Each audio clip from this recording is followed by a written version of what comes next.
Chapter 306. When the images finally disappeared, Qin Jianmei was still wrapped up in Yun Ruoyan and Li Mo's spiritual energy trembling all over. The images that had appeared before her eyes were all images of a past that she couldn't bear to look back on.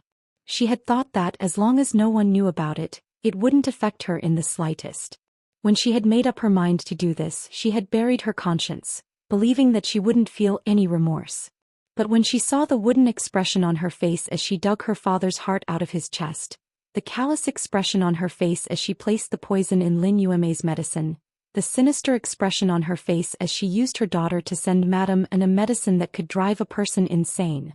When these images reappeared before her eyes, she didn't dare face them. Her entire body trembled in fear. As Li Mo released his spiritual energy, he looked at Yun Ruoyan. The images clearly showed how Yun Ruoyan's mother Lin Yuemei had been poisoned by Qin Jianmei, and that her father wasn't Yun Lan, but a man named Long Yin. Li Mo didn't know that Yun Ruoyan had long known about her parentage, so he was very worried for her. However, Yun Ruoyan was unexpectedly resolute and calm, and he was relieved to turn his attention back to Qin Jianmei's resentment. On the ground, Yun Lan looked up at the three figures in midair, his brows tightly knitted together. Back in the alternate dimension, he had seen demonic puppets being slaughtered. Under normal circumstances, as long as a low-level demonic chi puppet killed its refiner, the puppet would disappear along with it. Only a high-level demonic chi puppet could reach the point where it could fuse with its refiner's psyche power. Yun Lan hadn't expected Qin Jianmei's demonic puppet to have reached such a level. Yun Lan looked at Qin Jianmei's lifeless corpse by his side and his eyes darkened. Within the demonic puppet's body, Qin Jianmei existed in the form of spiritual energy. Both Li Mo and Yun Ruoyan had seen everything that had happened. Madam Qin, you've already paid the price for your actions. You're already dead, so don't be so stubborn. Li Mo's voice reverberated throughout the demonic puppet's body. I'm already dead? Li Mo's words caused Qin Jianmei to suddenly realize that she was already dead. She raised her head to look at her surroundings, then laughed bitterly. I've been a vagabond for half my life, hoping to change my fate, but this is the end. Why is God so unfair to me? I can't accept this. Seeing Qin Jianmei in such a miserable state, Yun Ruoyan should have been delighted. But because of her past life's experiences, Yun Ruoyan could empathize with her pain and indignation. None of them were originally evil people, but because of fate they fell into the whirlpool of fate. One wrong step led to many wrong steps, and in the end they were beyond redemption. In her past life, Yun Ruoyan had been weak and gullible, resulting in a tragic end. Qin Jianmei, on the other hand, listened to Yun Lan's sweet words and planted feelings for someone who didn't love her at all. In the end she went astray and didn't end well either. Madam Qin, Yun Ruoyan began. Do you believe in reincarnation? If fate gave you another chance to reincarnate, would you live the same way you did in this life? Yun Ruoyan's sudden question startled Qin Jianmei. The shamanic tribe believed in reincarnation, which was why they used the Buddhas of the past and bodhisattvas of the present as sacrificial offerings. However, reincarnation were illusory, and even if they believed in it, they couldn't be sure. If there were reincarnation, I'd keep my eyes open, and I'd never trust a man's promises so easily again. I'd rely on my own abilities, and even if I had to live a simple and ordinary life, I'd never do such heartless things again, Qin Jianmei declared. In that case, why don't you let go of your obsession, disperse the demonic puppet, and go where you belong? Who knows, perhaps you'll have a chance to start anew in your next life. Qin Jianmei was stunned again. After a while she said, I harmed your mother and you. Don't you hate me? Yun Ruoyan, you should be itching to turn me into dust. Yun Ruoyan hadn't expected Qin Jianmei to recognize her, and she quickly calmed down. You're already dead and I've avenged you. However, if you still want to cause trouble, I don't mind turning you into dust. But Qin Jianmei suddenly laughed. Ruoyan, I actually quite like you. You're not at all like your mother. Your mother is beautiful, but she is not as beautiful as you. You are intelligent, smart and penetrating. Madam Qin, Yun Ruoyan sighed. I hope that you'll give yourself a chance. Ha ha ha ha. Qin Jianmei laughed softly.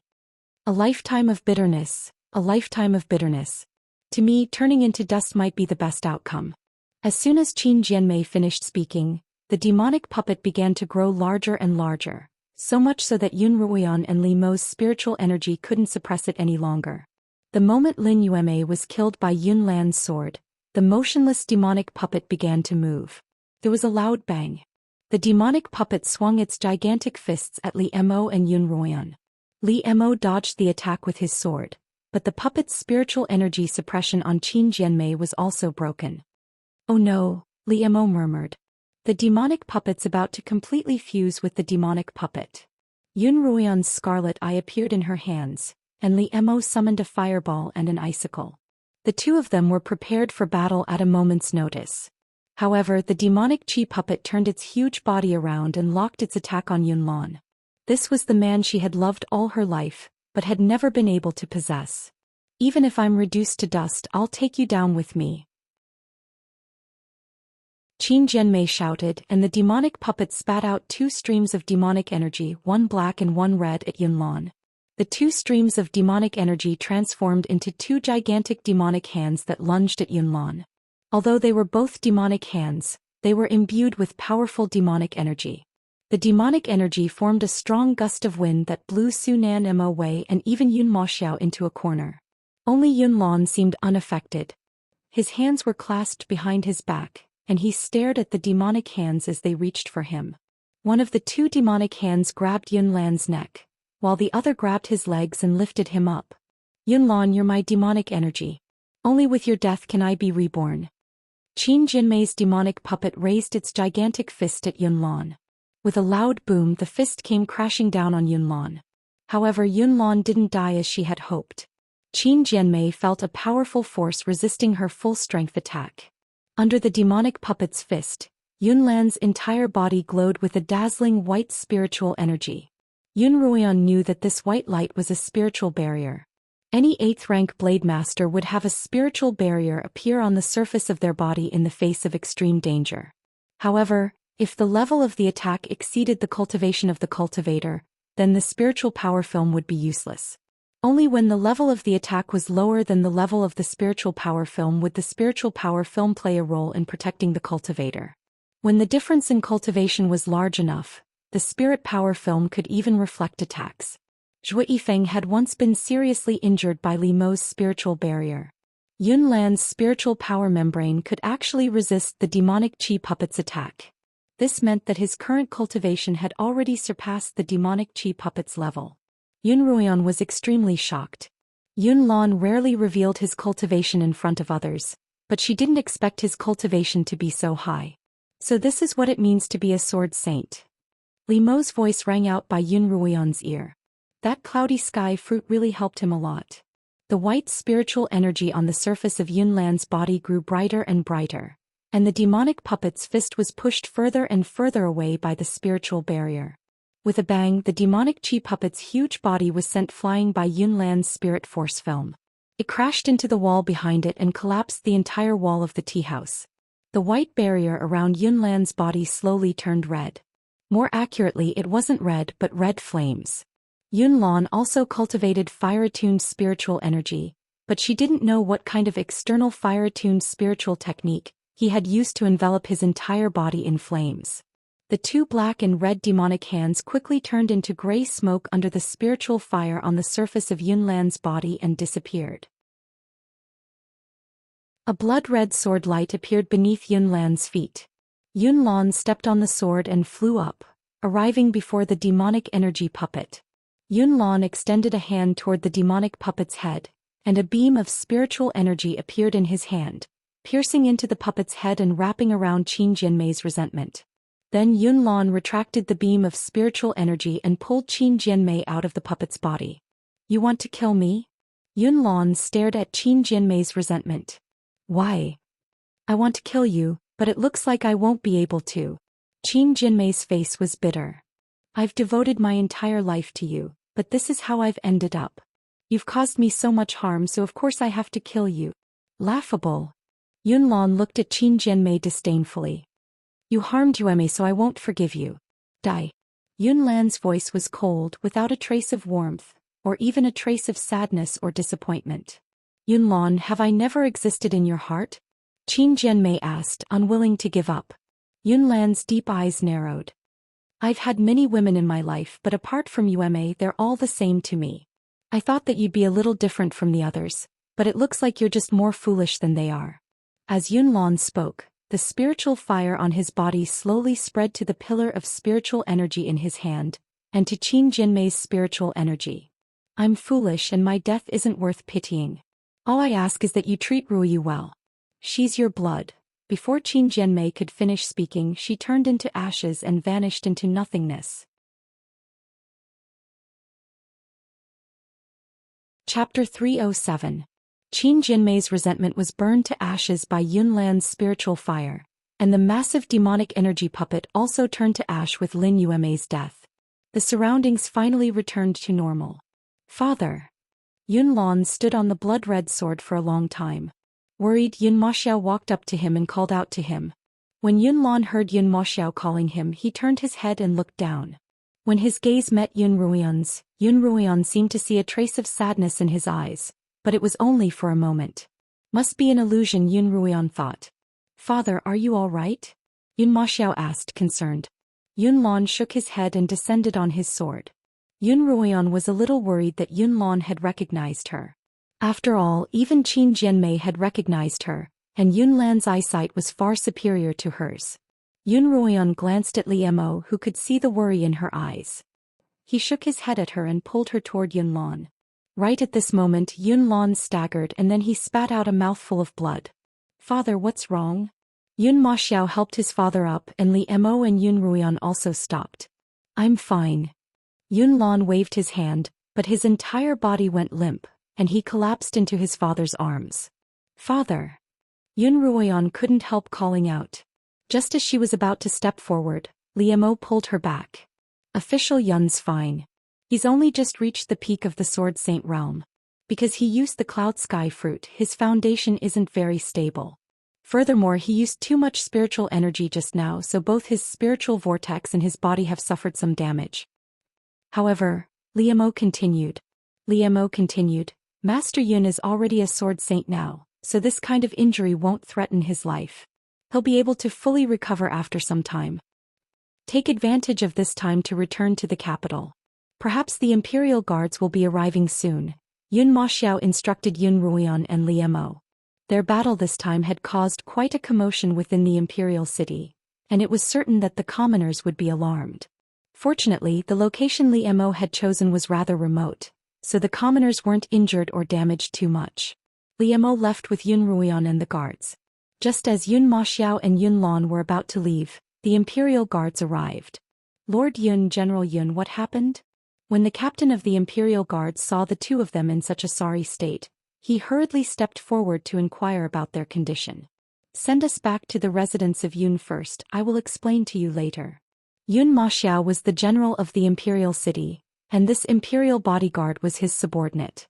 Thus he didn't dare ask too many questions and only nodded in agreement. "There's another body here. What should we do with it?" the guard captain asked as he pointed at Qin Jinmei's body.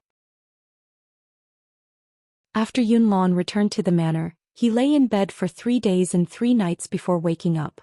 Yun Ruoyu walked out of her courtyard on the same night. The maids in her courtyard were startled to see her walking out of her room in a daze, asking her where she had gone and why she had suddenly left her room. Yun Ruoyu didn't know that she was missing at all. When she woke up from her bed, she thought that she had just slept. As soon as Yunlan woke up, she spread the news that the Yun family's third aunt had succumbed to an illness. As for the true cause of Qin Jinmei's death, even Yun Ruoyu had no way of knowing, much less outsiders. Of course, outsiders didn't care. After all, she was just an aunt. Because she was a concubine, Qin Jinmei didn't have the right to enter the Yun family's ancestral grave. She could only find a slightly better plot of land outside and bury her in a hurry. Yun Ruoyan and Yun Maxiao didn't have to go, and only Yun Ruoyu wore mourning clothes. After the funeral, Yun Ruoyan made a special trip to Qin Jinmei's grave and burned a cloth bag in front of it. Li Mo asked Yun Ruoyan, somewhat puzzled. "Shouldn't you hate her? She poisoned your mother and harmed you as well." "I used to hate the person who poisoned me, and when I suspected the Qin family I hated her as well," Yun Ruoyan sighed. "But when I think of how I was severely injured on the tournament stage when I was a child, and how everyone despised me. She was the only one who saved me and guarded me for an entire night. I can't bring myself to hate her. No matter what her motives were, she gave me a sliver of hope when I was in despair. I'll remember this favor and I'll have to repay it. Yun Ruoyan watched as the cloth bag burned away, revealing the Bodhisattva and the reincarnated Buddha within. These two statues are the faith of the shamanic tribe. Let's treat it as a token of my gratitude. Yun Ruoyan left with Liemo. Not long after the two of them left, a figure appeared in front of Qin Jianmei's grave. She hurriedly squatted down and put out the fire in front of the grave with some sand. Then she took off her mourning clothes and wrapped the two statues in her arms before leaving in a hurry.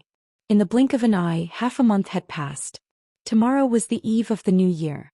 Kongming Academy was on vacation and the Lin siblings had all returned home.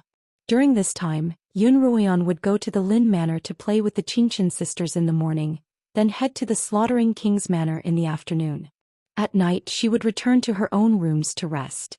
The Yun matriarch, who had never been very strict with her, began to restrain her after her engagement to Liemo. She even sternly told her that she couldn't spend the night at her fiancé's house before the wedding. This was not only a rule but also a sign of a woman's self-respect. Yun Ruoyan nodded obediently. Every day she would have one more task: to pay her respects to the Slaughtering King's family after returning from the Slaughtering King's manor. At first Yun Ruoyan was worried that Yun Lan would suspect her, but when she heard from her brother that Yun Lan had asked him to investigate the identity of the black-white twin demons and had even given him a list of suspects, she and Liemo weren't among them. Only then did she relax. Yun Lan didn't seem particularly concerned about Yun Ruoyan, but according to the Yun matriarch, her dowry had been prepared by Yun Lan himself, and he hadn't hired anyone else. Yun Ruoyan's feelings toward Yun Lan were extremely complicated. She had once hated and resented him, but now that she knew so much about him she couldn't bring herself to hate or resent him. She couldn't bring herself to hate or resent him, and naturally she couldn't bring herself to kiss him. But when they met she still called him father, and it wasn't as awkward as she'd expected. This must be a habit, Yun Ruoyan thought. On the eve of the new year Yun Ruoyan accompanied the Yun matriarch to keep watch, and the Yun matriarch unwittingly dozed off. Yun Ruoyan and a few of her maids sneaked out of the room and waited by the fireplace for midnight. When midnight arrived, Yun Lan and Yun Moxiao arrived together, bringing with them the firecrackers that had recently become very popular in the capital. Xiao Lan woke the Yun matriarch up, and the maids took turns kowtowing to the Yun matriarch. The Yun matriarch cheerfully handed out red envelopes to everyone. The maids beamed with joy as they received their red envelopes, and the entire room was filled with a festive atmosphere. There was only one thing that made this festive atmosphere seem a little lacking: the Yun matriarch's sudden mention of Yun Ruoyu. Ever since Qin Jianmei's death, Yun Ruoyan seemed to have changed into a completely different person. She had moved from her own courtyard to the plum-clipping cottage, and she spent most of her days in seclusion. Yun Lan, send someone to visit Ruoyu tomorrow. She's quite pitiful after losing her mother, the Yun matriarch said. Mother, I'll have someone deliver dinner to her this evening. Don't worry, mother. She'll get better with time, Yun Lan replied. That's right, grandmother. It's a festive day, so please be happy, Yun Moxiao added. I'm going to light some fireworks, grandmother. I'm sure you'll like them. No one paid much attention to Yun Ruoyan's unusual behavior, and the crowd quickly returned to the festive atmosphere. This was the first new year that Yun Ruoyan had spent in the Yun household after reincarnating. Thinking back on it, she felt as though it had been a long year, as though she had made up for all her regrets from her past life. But as the scenes flashed through her mind, Yun Ruoyan felt as though the year had passed so quickly that she didn't have time to think about it. Danger after danger, challenge after challenge. All she did was bravely accept them, resist them, and not slack off in the slightest. When everything was over and she looked back, those dangers and challenges were nothing more than rocks in the river. She had stepped on them and crossed the turbulent river. Apart from her various gains and improvements, Yun Ruoyan felt that the most important thing was that she had gained the courage to face everything, as well as the self-awareness that she needed to strengthen herself even when she had a man to rely on. Bang bang bang. A series of fireworks exploded in the air, and the colorful fireworks illuminated the sky with colorful colors. Just like that, Yun Ruoyan's first year of life had passed, and a future filled with challenges and unknowns lay before her. After the end of the night watch, everyone returned to their own courtyards. Because Yun Ruoyan was in a relaxed mood, she allowed her exhaustion to overwhelm her. Along the way she called out sleepy, sleepy, sleepy and then closed her eyes. Xilan and Peony each took one of her arms and carried her to her bed. They carefully wiped her hands and face, took off her outer robes and covered her with a blanket.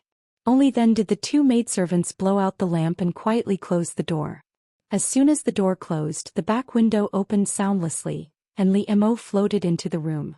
In the past, Yun Ruoyan would have woken up by now, but today she only flipped over on the bed, kicked off the blanket and continued to sleep. Li Mo smirked, took off his outer robes and lay down by Yun Ruoyan's side. Only then did Yun Ruoyan sense that someone had arrived, but the familiar scent told her who it was. Without opening her eyes, she snuggled into Li Mo's embrace like an obedient little animal. "Why are you here at this hour?" Yun Ruoyan murmured. "It's the eve of the new year and I didn't want to spend it alone," Li Mo replied. Yun Ruoyan could feel the coolness of Li Mo's body, and she knew that he must have been waiting outside the window all morning, only entering the room when she returned. Yun Ruoyan couldn't help but feel sorry for him. She reached out and hugged Li Mo's waist tightly. "Li Mo, I'll spend the rest of the year with you, all right?"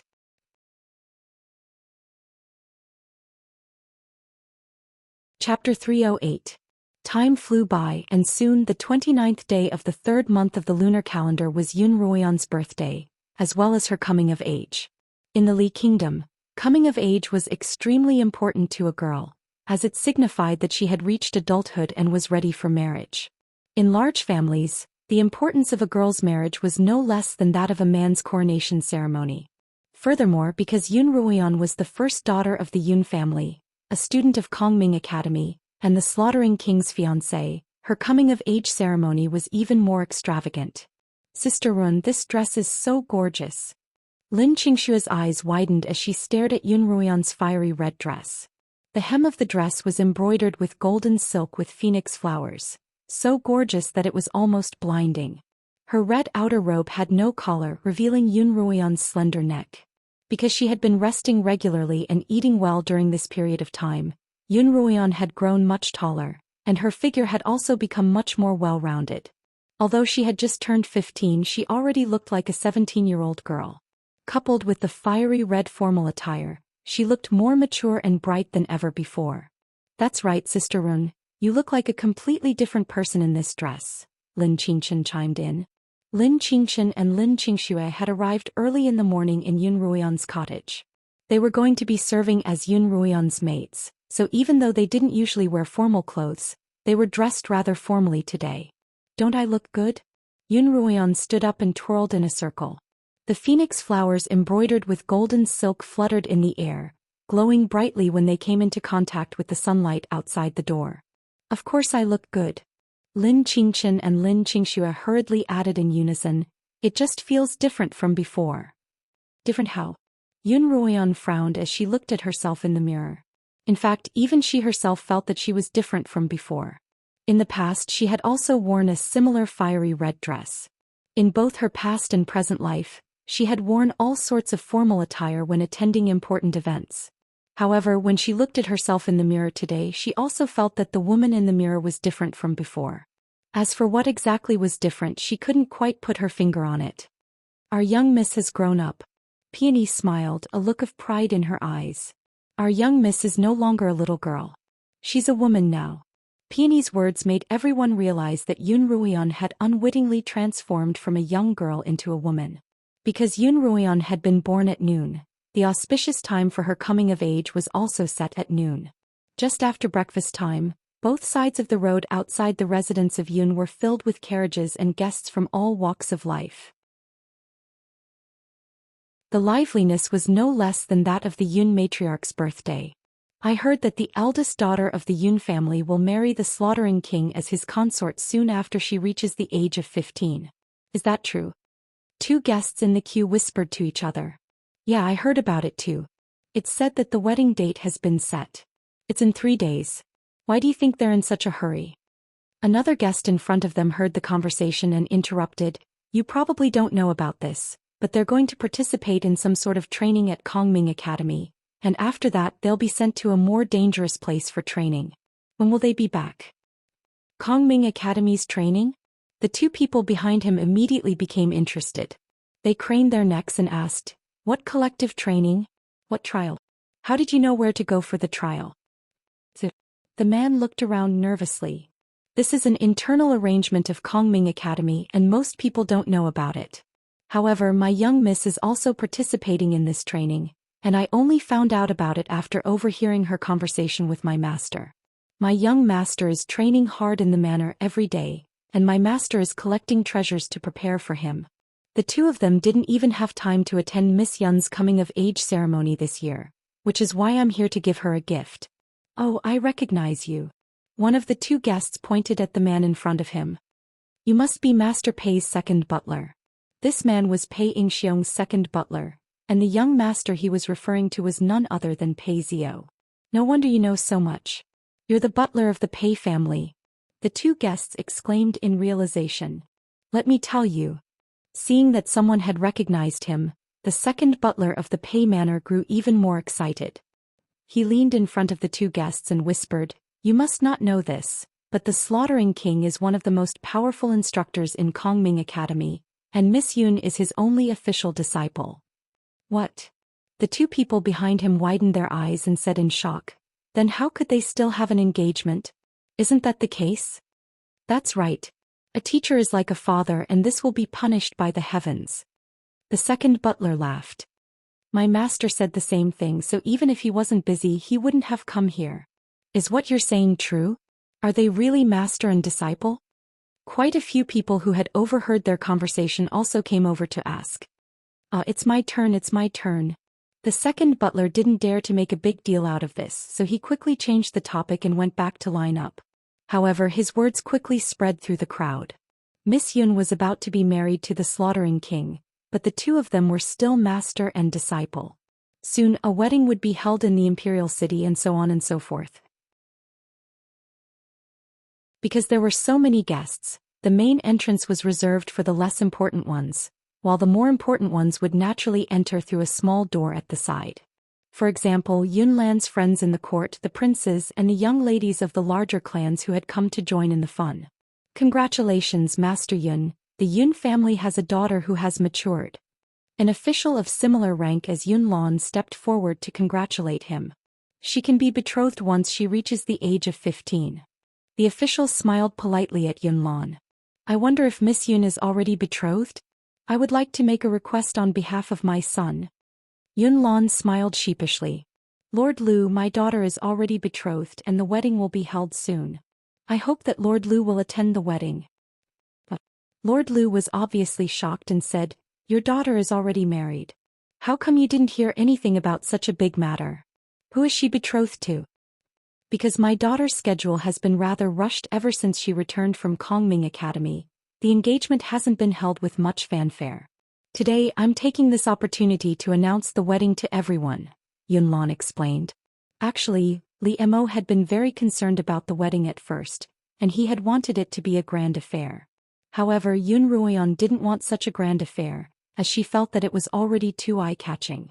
As a result, Li Mo agreed to her request. Yun Ruoyan's idea was that the wedding wouldn't even be grand, but this idea was immediately rejected by Yunlan and Li Mo. The wedding could be kept small because both Yun Ruoyan and Li Mo were too well known in the capital, and it would be better to keep a low profile. On the other hand, the marriage was an important event that had to be announced to the world. As the auspicious hour approached, all the important guests were seated in the great hall of the Yun Manor, while the rest of the crowd gathered outside. The Yun matriarch sat at the head of the hall, dressed in formal attire. She was the most senior member of the Yun family, and she was the one who would tie Yun Ruoyan's hair. Yunlan sat to the right of the Yun matriarch. As Yun Ruoyan's father, he had to accept Yun Ruoyan's thanks. Li Mo sat to the right of Yunlan. He was the most distinguished guest of the day, and Li Qianhan sat to his side. The crown prince Li Qianxiao and the second prince Li Qianyuan sat opposite him. The auspicious hour has arrived and the ceremony shall begin. As soon as the announcer began, all the chatter in the great hall died down. Supported by the Lin sisters, Yun Ruoyan entered the main hall from the back of the hall. Her dazzling red figure immediately attracted everyone's attention. Li Mo's dark eyes were full of mirth, and he didn't even try to hide his smile as he looked at Yun Ruoyan. Yun Ruoyan felt Li Mo's gaze and mischievously raised her chin at him, but her eyes were also full of mirth. The crown prince, Li Qianhan, craned his neck and stared at Yun Ruoyan, and the second prince, Li Qianyuan, narrowed his eyes slightly. Every time Yun Ruoyan appeared, she seemed to be different from the last, and every time she appeared, they would be surprised by her transformation. She was like a magical flower, able to bloom into a different, dazzling flower each time. Warriors in position, start the ceremony. As Yun Ruoyan walked into the center of the great hall, the announcer continued, the young kneel and the elderly wash their hands. At this time, two dignified maids, one holding a prayer mat in front of Yun Ruoyan, and the other holding a golden basin, walked up to the Yun matriarch. The Yun matriarch placed her hands into the basin. Kneel to the heavens and pray for the blessings of the gods, the announcer announced. The Lin sisters retreated to the sides, and Yun Ruoyan knelt down on the prayer mat toward the outside of the great hall, bowing 3 times. Kneel to the guests and pray for the blessings of friends and family. Yun Ruoyan bowed to the surrounding guests 3 more times. Kneel to my parents and elders 3 times, and pray for the health of my parents and elders. Finally, Yun Ruoyan kowtowed to her father and the Yun matriarch. Now that the kneeling ceremony is complete, let's begin. Yun Ruoyan straightened her back on the prayer mat, and the Yun matriarch stood up after washing her hands. The Lin sisters helped the Yun matriarch to Yun Ruoyan's side. At this time, another maid came forward, holding a golden jade box in her hands. Lin Qingshan opened the box and handed it to the Yun matriarch.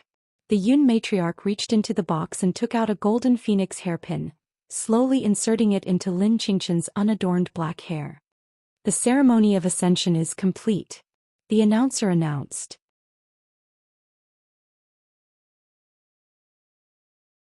Chapter 309. Lin Qingshan and Lin Qingxue helped Yun Ruoyan up, and she bowed to the guests once more, thanking them for coming to witness her wedding.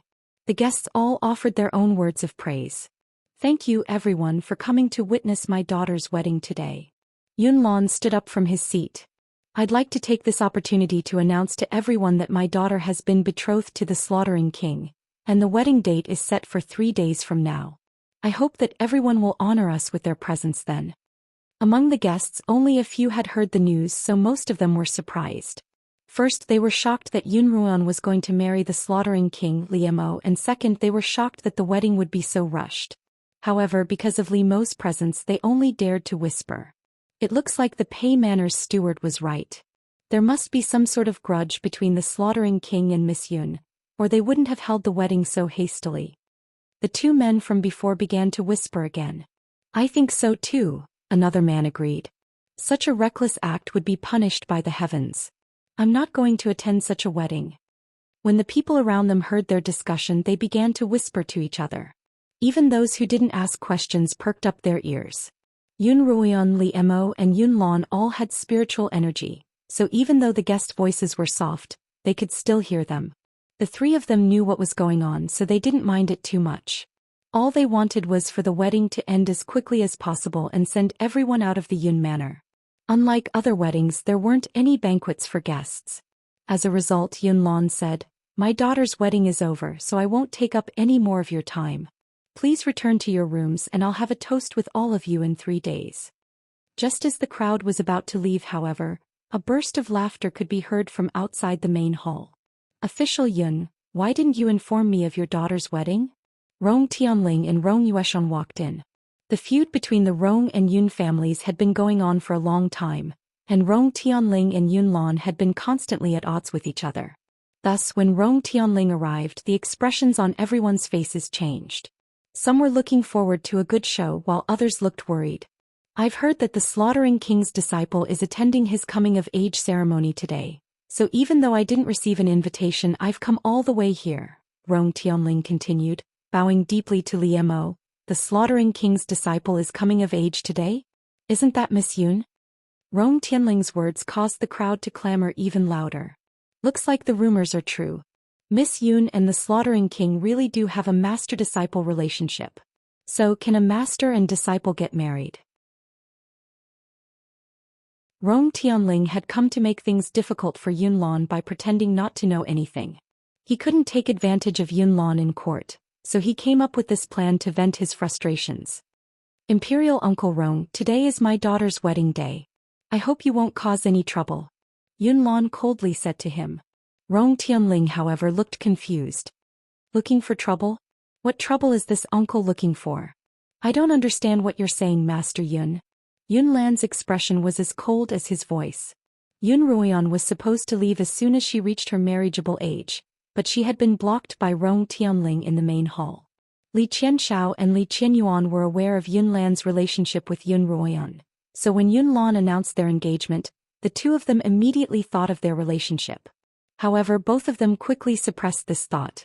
After a few twists and turns, Li Qianxiao's opinion of Yun Ruoyan had finally changed to one of intense love and admiration. But in front of Li Mo, he had no choice but to suppress his feelings.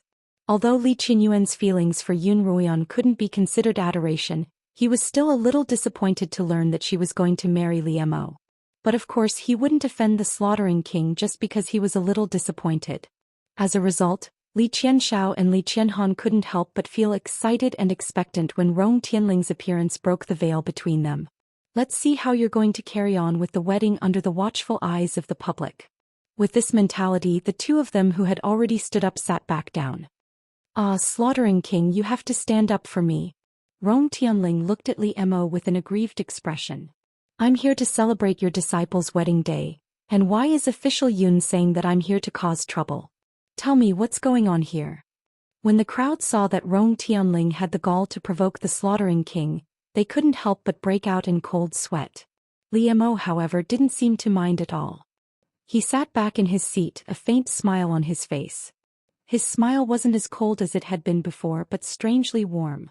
In the face of Li Mo's smile, Rong Tianling, who had been feigning ignorance, began to feel a little guilty. Slaughtering King, aren't you going to say something fair for me? Rong Tianling continued. Just as he finished speaking, another voice came from outside the door.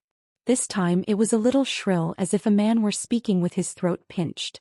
However, the crowd immediately recognized the man's identity, and they parted to make way for him. The imperial edict has arrived. That shrill voice continued until the person entered the room. Apart from the Yun matriarch and Li Mo, everyone else in the hall knelt down in a hubbub. The eunuch swept his gaze across the crowd, cleared his throat and began reading the edict in his hands. Yun Ruoyan, daughter of the Yun family, is dignified, modest, courteous, intelligent, gentle and virtuous. Now that she has reached the marriageable age, I hereby bestow her hand in marriage to my brother, the Slaughtering King Li Mo, as the Slaughtering King's consort. 3 days from now will be an auspicious day for the wedding. After reading the edict, the eunuch cleared his throat again. Official Yun, please accept the edict and thank the emperor for his grace. Yun Lan received the imperial edict and thanked the emperor 3 times. Everyone followed suit and shouted, "Long live the emperor." The eunuch continued. His Majesty has decreed that 3 days is indeed a little too short, so there's no need for a grand wedding. However, I'll be there to witness the wedding, so there's no need to be half-hearted. Yun Lan accepts the imperial edict. Yun Lan bowed and received the imperial edict. Everyone disperse.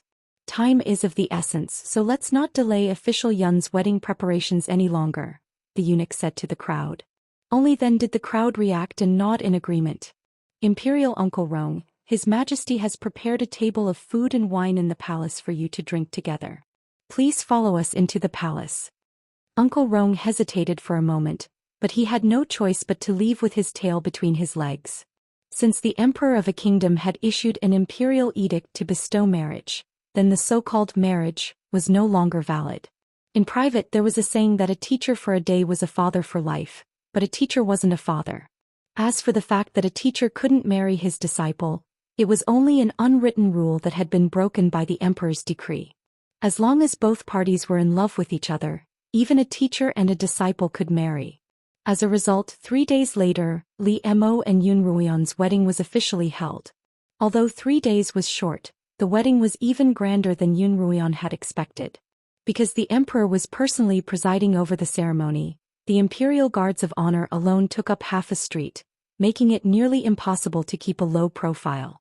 On this day Yun Ruoyan was woken up just as the sun was rising. 5 maidservants circled around her for more than 4 hours before she was properly dressed. The Lin sisters as well as the other young misses of the large families who had come to congratulate Yun Ruoyan were all stunned into silence when they saw Yun Ruoyan in her bright red wedding dress. There were no words that could describe the beauty of the woman in front of them. In that moment many of the noblewomen even forgot about their jealousy and hatred. All they could see was admiration and yearning for Yun Ruoyan's beauty. Only when the auspicious hour arrived and Yun Ruoyan left, supported by the Lin sisters, did the noblewomen realize what had happened. I heard that Miss Yun had a birthmark on her face, but why doesn't she have one? She's so clean and pretty. One of the noblewomen who had seen Yun Ruoyan for the first time asked. She really does have a birthmark on her face.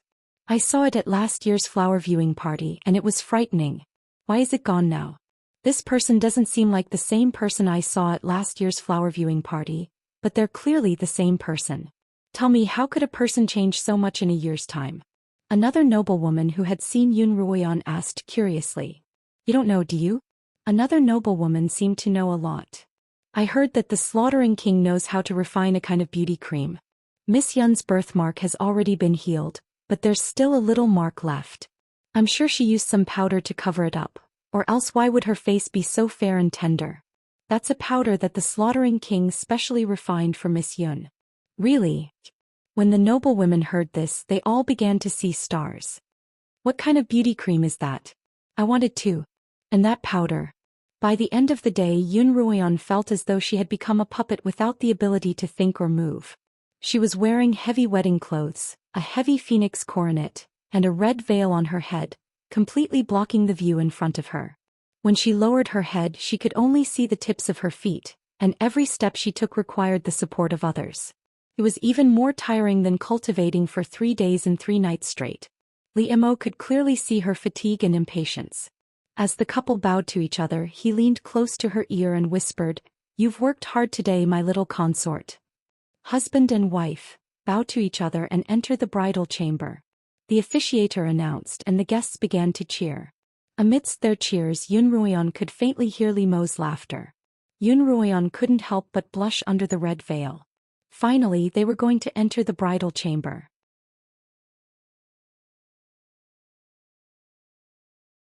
Chapter 310. Yun Ruoyan was sent to the bridal chamber, which was in Li Mo's room. Yun Ruoyan wasn't unfamiliar with the surroundings, and her nervousness was alleviated quite a bit. After the Lin sisters sent Yun Ruoyan to the bridal chamber, they chatted with her for a while before leaving, giggling happily. She sat alone on the bright red wedding bed. She hadn't eaten for an entire day and her stomach began to rumble. Yun Ruoyan endured it for a while longer, but Li Mo still hadn't arrived. Smelling the few plates of wedding cakes on the table, she finally couldn't hold back her hunger and lifted the veil. But as soon as the veil was lifted, a woman's voice rang out. "Oh my, the bride can't lift the veil yourself." It was the matron of honor who had nagged at Yun Ruoyan countless times throughout the day. Ever since Yun Ruoyan had stepped out of the Yun manor, the matron of honor had been nagging her incessantly. She couldn't do this, couldn't do that, and had to be careful of this and that.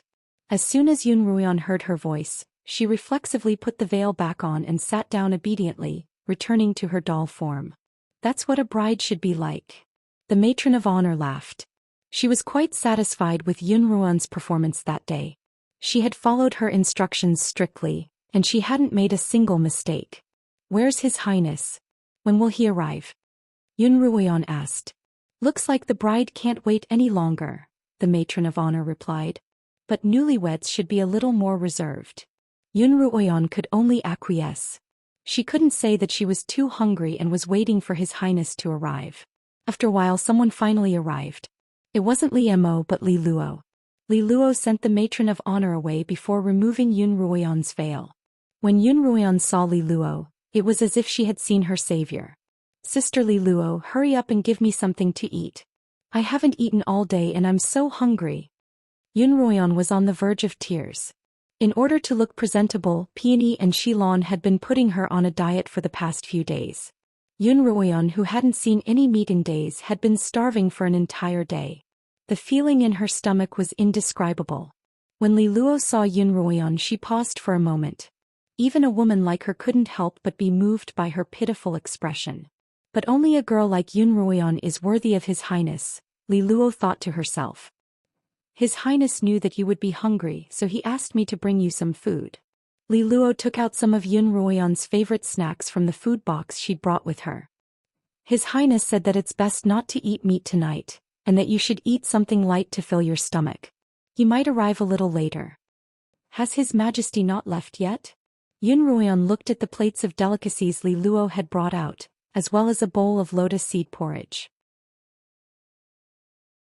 They were far more adorable than the wedding cakes on the table, and she began to eat them. His Majesty left early in the morning, Li Luo replied.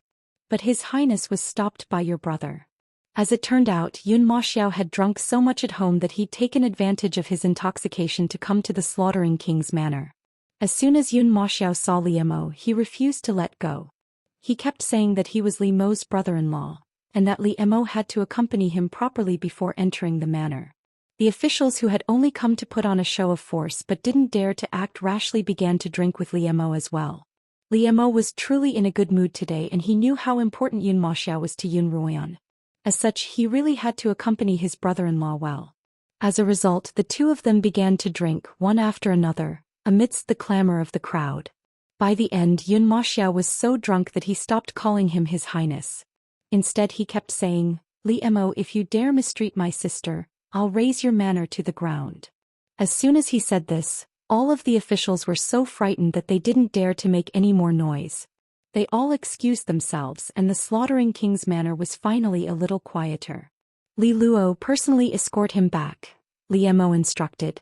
Yes, Your Highness, Li Luo replied.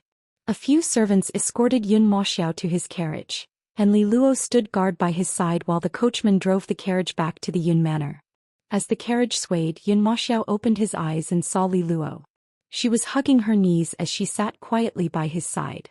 Yun Maxiao didn't know why, but when he looked at Li Luo's profile, he felt a faint sense of sadness. Li Luo, Yun Maxiao called out.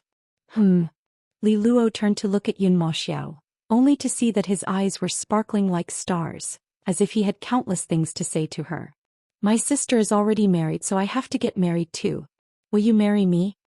Yun Maxiao finally said what was on his mind under the influence of the alcohol.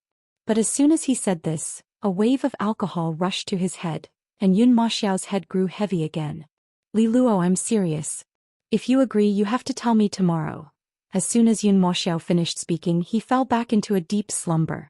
Yun Ruoyan was thirsty. She saw 2 white jade jars on the table, so she picked one up and poured it into a cup. Because of her experience in her past life, she knew that there would be some sort of marriage wine in the bridal chamber. Yun Ruoyan smelled that the liquid in the cup was fragrant, without a trace of alcohol or the characteristic sweetness of the marriage wine. As a result, Yun Ruoyan began to drink it without worry. The liquid was refreshing, and while waiting for Li Mo, Yun Ruoyan drank cup after cup of it. Before she knew it, she'd finished the contents of the 2 jade flasks. Creak. The door opened, and Li Mo, who had changed into a new set of clothes and taken a shower, walked in with his slightly damp hair. Yun Ruoyan raised her head to look at Li Mo before finishing the last of the liquid in her cup. Li Mo, you're finally here. Yun Ruoyan stood up and walked toward Li Mo with a smile. The phoenix coronet on her head and the complicated wedding dress she wore made her look a little clumsy, but it didn't hinder her beauty. Li Mo took a step forward and hugged Yun Ruoyan. Yun Ruoyan looked up at him and smiled. Her eyes were misty, but she couldn't hide the lust in them. Li Mo, why do you smell so good? Yun Ruoyan leaned against Li Mo's chest and sniffed. Why didn't you smell so good before? Yen Li Mo casually picked up the white jade flagon from the table and shook it, only to find that both were empty. Did you drink all of this wine? Yun Ruoyan smiled and looked up at the jars in Li Mo's hands. Yes, Li Luo brought me some snacks, so I drank them when I was thirsty, and then I drank them again when I got bored waiting for you. What's in there? It's delicious, huh? Uncle, this is my newly brewed blissful wine. Not only does it taste better than the average, but I've also improved its effects. Li Mo thought back to what Li Qianhan had said to him a few days ago.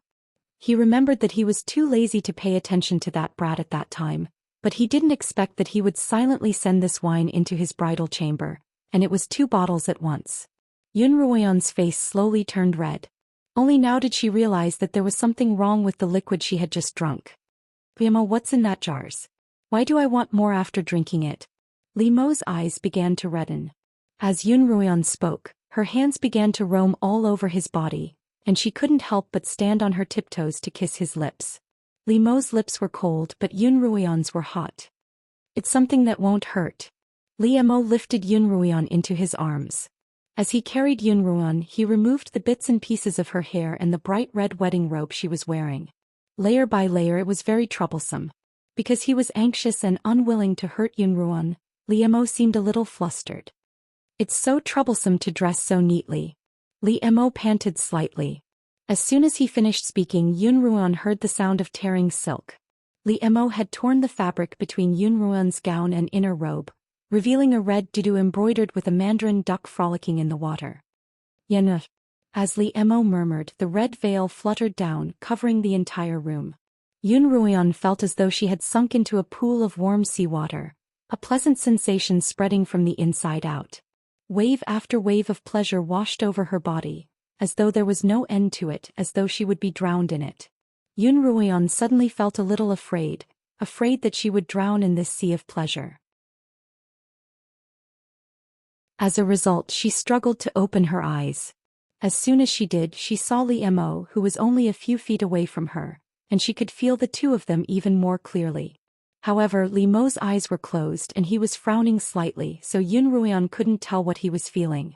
Li Mo, Yun Ruoyan called out softly. When Li Mo heard her voice, he opened his eyes slightly, and an icy blue light poured out of them without warning. Yun Ruoyan's face was covered in a layer of icy blue light. In front of Yun Ruoyan's eyes, Li Mo began to transform. His ink-black hair gradually became silvery white, and his eyebrows also became silvery white. His long and narrow eyes became even deeper, and the bridge of his nose was still as tall as before. His thin lips, however, were so red that it seemed as if they were about to drip blood. Yen Li Mo called out softly, don't be afraid. Yun Ruoyan shook her head. This wasn't the first time she had seen Li Mo in his true form. However, this time she could clearly feel the entire process of Li Mo's transformation. Yun Ruoyan was naturally shocked, but she was even more shocked by his beauty. How could there be such a beautiful man in this world?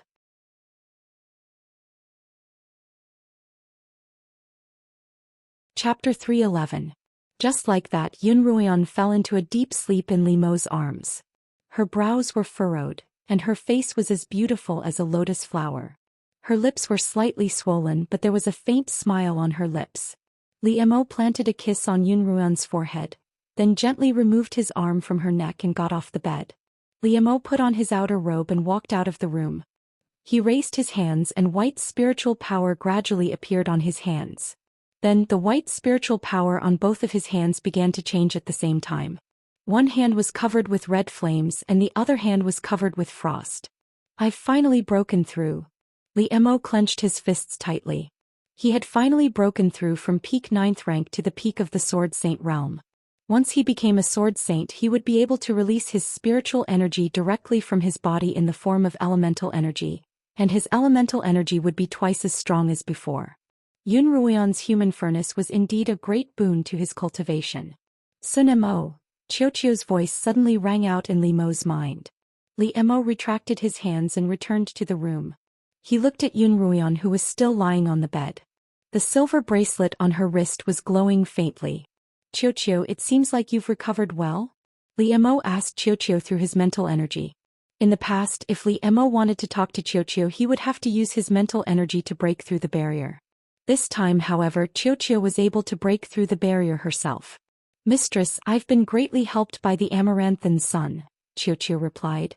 Now that she's become an 8th rank blade master, she'll be of great help to me as well. Once she reaches the peak of the Sword Saint realm, I'll probably be able to break through the barrier and return to my original form. With Yenra's talent and my help, She'll be able to reach the peak of the Sword Saint realm in less than 10 years. So Xiao, don't worry. Li Mo, that's not why I'm talking to you, Xiao began. Xiao said, I was just immersed in cultivation when I suddenly felt a huge fluctuation of spiritual energy in Master's body. Although this fluctuation won't harm her, I still find it very strange. Can you tell me why? Xiao was certain that Yun Ruoyan's spiritual fluctuations were due to Li Mo, but it didn't know the exact reason. As for Li Mo, he felt that there was no longer a need to hide it from Yun Ruoyan. He wanted to find an opportunity to tell her about it, but he seemed to be lacking a suitable opportunity. Just like tonight, Li Mo had wanted very much to tell Yun Ruoyan about this matter before he fully possessed her. However, Yun Ruoyan had mistakenly drunk the marriage wine, and Li Mo didn't have a chance to do so. Xiao, I can tell you the reason, but don't tell your master right now. I want to tell her myself, Li Mo said.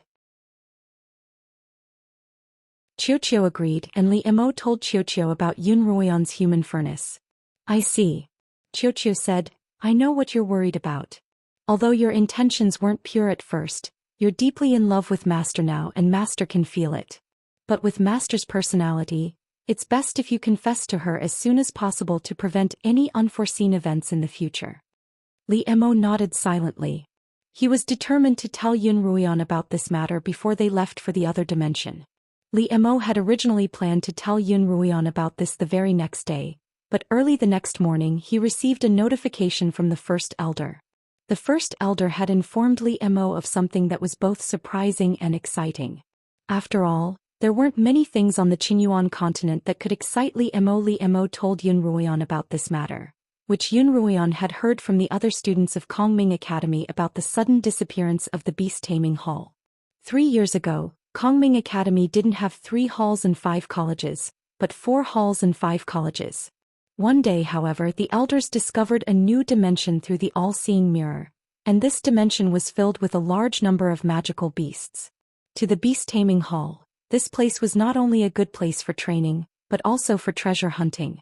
As a result, the executor of the beast-taming hall, with the approval of the elders, led his students and a few instructors into that nameless dimension.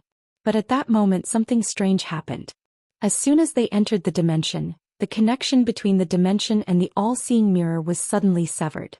Just like that, the executor, instructors, and a large number of students of the beast-taming hall disappeared soundlessly into the vast expanse of the dimension. Now that the First Elder had reported that the dimension had reappeared, and Kongming Academy was preparing to send people into it, the First Elder asked Li Mo if he was interested in taking a look. The executor of the beast-taming hall is quite close to me, Li Mo replied. In the past 3 years Master and I have been searching for it with the all-seeing mirror, and now that we've finally found it, I have to go in and take a look. All right, I'll go with you, Yun Ruoyan replied without hesitation. She had been quite curious when she'd heard her students talk about it, but she hadn't expected that she would have the opportunity to see it for herself. Now that Li Mo was a sword saint, he was confident that he would be able to escape unscathed even from a different dimension, much less from this one. But this time, won't the dimension disappear again? Yun Ruoyan was still a little worried. They were too hasty last time, Li Mo replied. This time we have to be fully prepared. Because of the urgency of the situation, Li Mo and Yun Ruoyan hurried back to Kongming Academy on the second day of their wedding, before the holidays had even ended. Before returning, Yun Ruoyan had her brother Mo Xiao head to Wu City to help the far-sighted king, Li Xing, eradicate the evildoers by his side. Yun Ruoyan had promised Li Xing that she would return in a month, but a month had passed in the blink of an eye. Since Yun Ruoyan couldn't make the trip herself, she could only entrust the task to her brother. All right, but I have a request, Yun Mo Xiao suddenly said.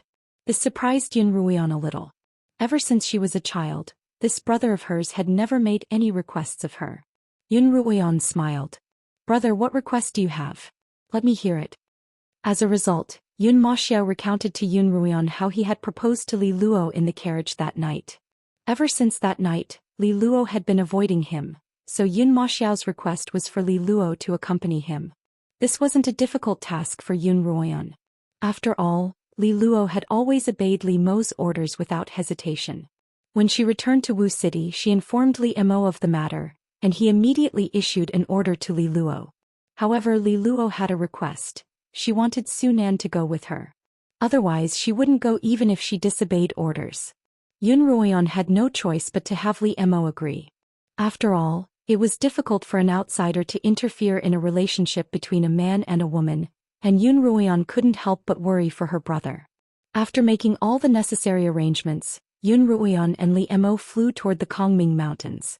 Li Mo, slow down. Wait for me.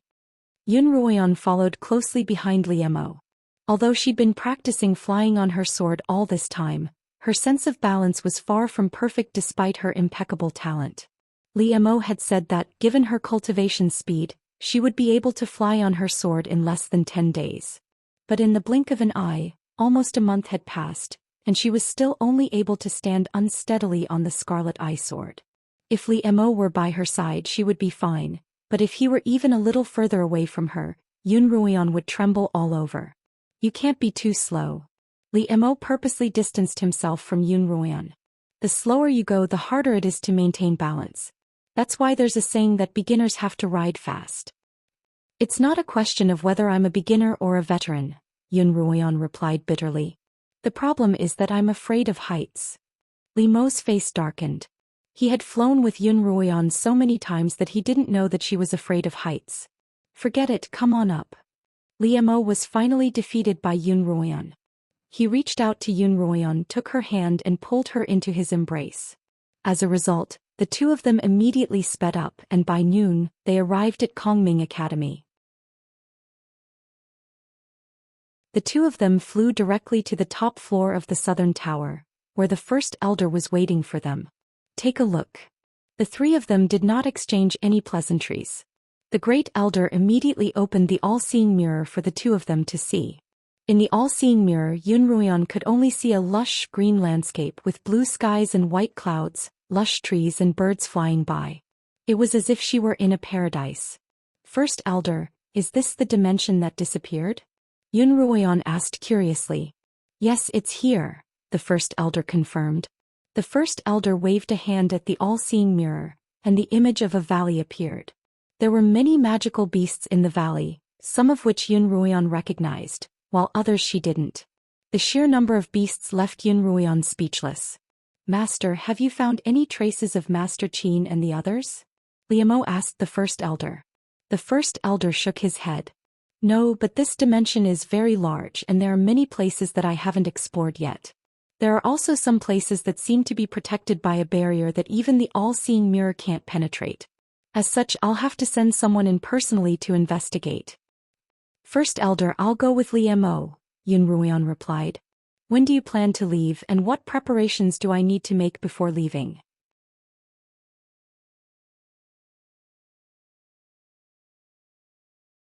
Chapter 3:12. She was worried that the space would suddenly disappear if she entered just like that. As a result, Yun Ruoyan asked the first elder and Li Mo what preparations they needed to make before entering the nameless dimension. The first elder said that he was currently attempting to make a higher-grade teleportation scroll, and that he was almost done with it. Such a scroll would allow the two of them to return to the nameless dimension in an instant in case of an emergency. However, making such a scroll was extremely taxing on one's spiritual energy and required the support of a formation. As a result, apart from the first elder, Yun Ruoyan also needed a sword saint to assist him. Of the remaining 4 elders, 2 were in seclusion, and 1 had yet to return from his travels. At the moment, only the second elder was at Kongming Academy. Just as the first elder was about to invite him, Li Mo spoke up. Master, let me help you. Both the first elder and Yun Ruoyan looked toward Li Mo, who raised his hands in front of them. One of his arms was glowing with a red flame, while the other was glowing with a blue ice crystal. Li Mo, you've broken through to the Sword Saint realm? The first elder asked excitedly. Yun Ruoyan's face lit up. She knew that Li Mo's cultivation had been stuck at 9th rank for a long time, and she was naturally delighted that he had managed to break through. Li Mo, when did you break through? I think you hadn't even broken through when you were dealing with Madame Qin at the tea house, right? Yun Ruoyan blurted out excitedly. I made the breakthrough last night, Li Mo said, not hiding anything. I broke through last night. When did you break through last night? Yun Ruoyan was confused. They had spent the entire night together, So why didn't she know when Li Mo had broken through? Could it be that he had broken through? Yun Ruoyan's eyes widened as she stared at Li Mo, who smiled and nodded. After Yun Ruoyan recovered from her shock, she immediately blushed, glanced at the first elder and hurriedly changed the topic. How long will it take to make this teleportation scroll? Li Mo hadn't told the first elder that Yun Ruoyan was a furnace, but the first elder had heard Empress Xue Tong mention it. As a result, the first elder knew what was going on as soon as he heard their conversation. However, he pretended not to know anything and replied to Yun Ruoyan as naturally as possible. Originally, it would only take half a day, but just in case, I'm preparing to refine 4 spatial scrolls for you to use, so I'll need a full day. As a result, Li Mo followed the first elder to his training room, where the two of them as peak blade masters began to craft high-grade spatial scrolls. Because of the great elder's many years of research, the refining method summarized was not difficult to refine, but the requirements for spiritual power were very high. Yun Ruoyan stood to the side, watching as the two of them stood on opposite ends of a stone platform, their hands pushing against the scrolls on the platform and infusing spiritual energy into them. With the continuous infusion of a large amount of spiritual power, the scroll on the stone platform slowly began to have spiritual power, and the patterns on it gradually began to glow with spiritual power. By the time the sky was completely dark, the 2 spatial scrolls were finally completed. After a short rest, Li Mo and the first elder began to craft the other 2 spatial scrolls. As a 9th-rank blade master, one would be able to slowly enter a state of anedia, so Li Mo and the first elder didn't need food. However, Yun Ruoyan didn't. When the sky darkened, she left the southern tower in search of food. Because it was the holidays, there weren't many students at Kongming Academy, and the cafeteria wasn't open. Yun Ruoyan saw that there was no one in the cafeteria, and just as she was worrying about how to fill her stomach, she saw a figure walking toward her. As the figure drew closer, Yun Ruoyan recognized who it was. Zhou Yifeng, what are you doing here? Yun Ruoyan asked in surprise. Wasn't he supposed to be at the Lin Manor with Zhou Linner? I didn't have much to do at the Lin Manor, so I came back to cultivate. It's quiet here and there's plenty of spiritual energy, Zhou Yifeng replied coolly. In the darkness of the night, Yun Ruoyan couldn't see Zhou Yifeng's face clearly, but she felt that he seemed much thinner and taller than when she'd first met him. The last time Yun Ruoyan had seen Zhou Yifeng was not long after her engagement to Li Mo. At that time, Kongming Academy had just started its holidays, and it had been almost a month since then. That day she had gone to the Lin Manor early in the morning to play. Lin Qingshan had told her that Lin Qingxue was practicing archery with Zhou Yifeng in the pavilion. Remembering that she had promised Lin Qingxue that she would give her a good bow once she was done with archery, Yun Ruoyan dragged Lin Qingshan along. As soon as the two of them entered the pavilion, they saw Zhou Yifeng holding Lin Qingxue in his arms, his large hand holding her small hand. The two of them were drawing a bow together. Lin Qingxue's round face was bright red and she was smiling sweetly. Zhou Yifeng was expressionless, but his body was pressed tightly against Lin Qingxue's. In the past, Zhou Yifeng would often correct Lin Qingxue's shooting posture in this manner, but he had only done so in the past. At that time, Lin Qingshan's expression had changed. She had wanted to step forward, but Yun Ruoyan had stopped her. After that, Lin Qingshan's face remained cold the entire time, but Zhou Yifeng acted as if nothing had happened. Only Lin Qingxue was foolishly immersed in her happiness. From that day onwards, Yun Ruoyan saw Zhou Yifeng twice more. Each time he was with Lin Qingxue, and the two of them were indeed much closer than before. Lin Qingshan was quite worried about this, and Yun Ruoyan comforted her that it was a good thing for Lin Qingxue to be with someone she liked, and that Zhou Yifeng was someone worth trusting. However, Lin Qingshan said that Zhou Yifeng didn't like Lin Qingxue at all, which was why she was worried. Yun Ruoyan had long known that Lin Qingxue liked Zhou Yifeng, but she couldn't tell whether or not Zhou Yifeng actually liked Lin Qingxue. However, based on her understanding of Zhou Yifeng, if he didn't like Lin Qingxue, he wouldn't be so intimate with her. That was how she comforted Lin Qingshan. However, after hearing her words, Lin Qingshan hesitantly asked her a question. Sister Ruan, I've always felt that Brother Zhou has someone he likes, but that person isn't Qingxue. Sister Ruan, do you feel that way? Lin Qingshan asked. Yun Ruoyan paused. She really hadn't felt that Zhou Yifeng had been so serious ever since she'd met him. Most of the time, Yun Ruoyan didn't know what he was thinking. Strangely, Yun Ruoyan didn't try to guess Zhou Yifeng's interests or thoughts. She simply felt that he was a friend worth befriending. If he likes someone, who else could it be if it's not Xianxia? Yun Ruoyan frowned. Lin Qingshan looked at Yun Ruoyan frowning as well. After a long while she finally replied, I don't know either. On the other hand, Yun Ruoyan took this matter to heart. When she had the chance, she had even asked Zhuo Lin'er if Zhou Yifeng had liked any girls before they'd gotten to know each other. Zhuo Lin'er said that he had, but she hadn't seen her brother like anyone. As a result, Yun Ruoyan had been looking for an opportunity to have a good chat with Zhou Yifeng. As Lin Qingshua's sister, Yun Ruoyan felt that it was her duty to clarify things for Lin Qingxue. And today was clearly a good opportunity for her to do so. Zhou Yifeng, I have something I want to talk to you about, Yun Ruoyan said. Let's find a place to talk. As Yun Ruoyan spoke, her stomach began to rumble, and Yun Ruoyan subconsciously placed her hand on it, rubbing it comfortingly. Zhou Yifeng's lips curled up involuntarily as he looked at her. Because of the misty darkness of the night, his smile grew larger and larger. Are you hungry? Zhou Yifeng smiled. Yes, I'm starving. The slaughtering king isn't even giving you a proper meal? He's busy right now. Come with me, I'll fill your stomach first, Zhou Yifeng said. Yun Ruoyan followed Zhou Yifeng toward the western cliffs. As they walked, Zhou Yifeng asked Yun Ruoyan why she and Liemo had come to the Kongming Mountains at this time.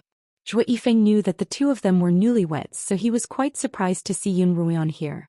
Yun Ruoyan didn't think that Zhou Yifeng was an outsider, and the appearance of an alternate dimension wasn't much of a secret, so she told him about it.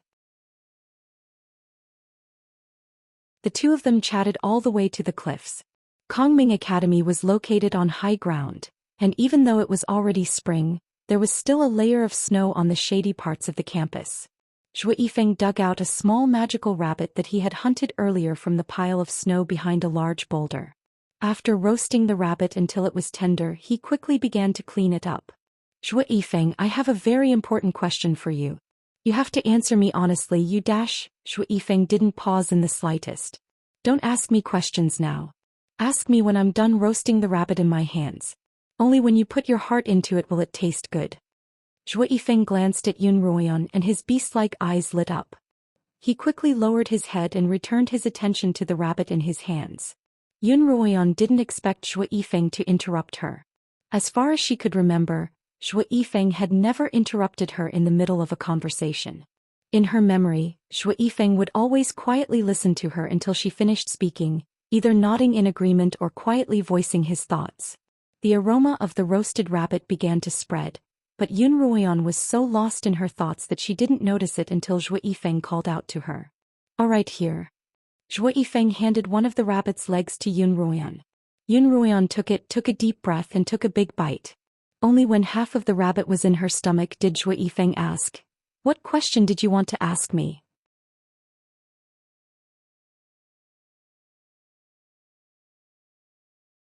Chapter 313.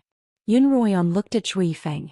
He seemed different from before, but upon closer inspection, apart from being taller and thinner, there didn't seem to be any other obvious changes. Do you know that Xianxia likes you? Yun Ruoyan asked. Yes, Zhou Yifeng replied as he added more wood to the dying fire. Then do you like her? Yun Ruoyan asked. Yes, Zhou Yifeng answered without hesitation. Oh. When Yun Ruoyan heard Zhou Yifeng's reply, she couldn't help but sigh in relief, as if a heavy weight had been lifted from her shoulders. That's good then. Zhou Yifeng continued. My sister and I aren't related at all, and it's only thanks to the Lin family that we've been together. Qingshui and Qingshan treat us like family, and I'll treat them like family, like a sister. Yun Ruoyan exhaled. That's not what I meant by like. I meant the kind of liking a man feels for a woman. How could you not understand? I really don't understand.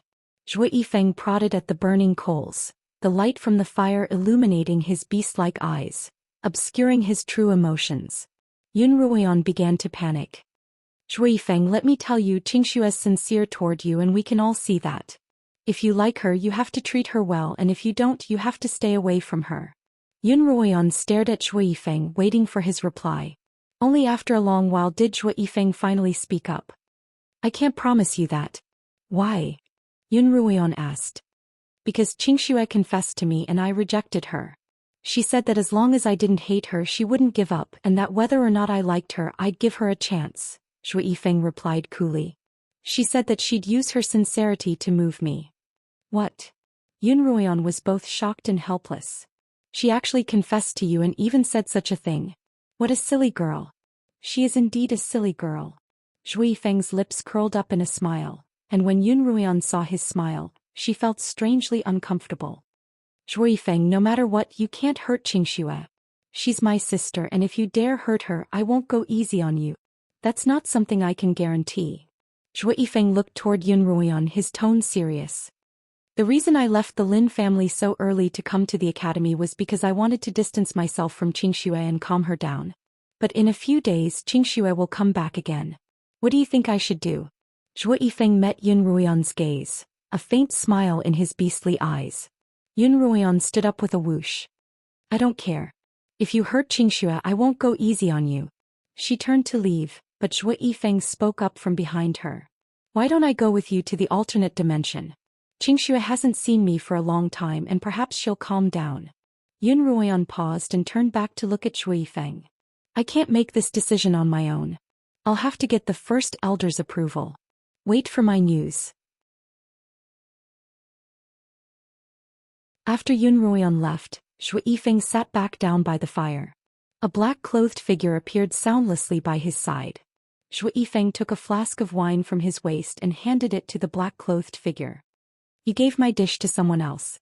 The black-clothed figure took the flask and took a sip. Zhou Yifeng used the stick in his hand to pull at the fire with all his might. With a crack the stick in his hand broke into 2 pieces. He threw the broken piece into the fire with all his might. Master.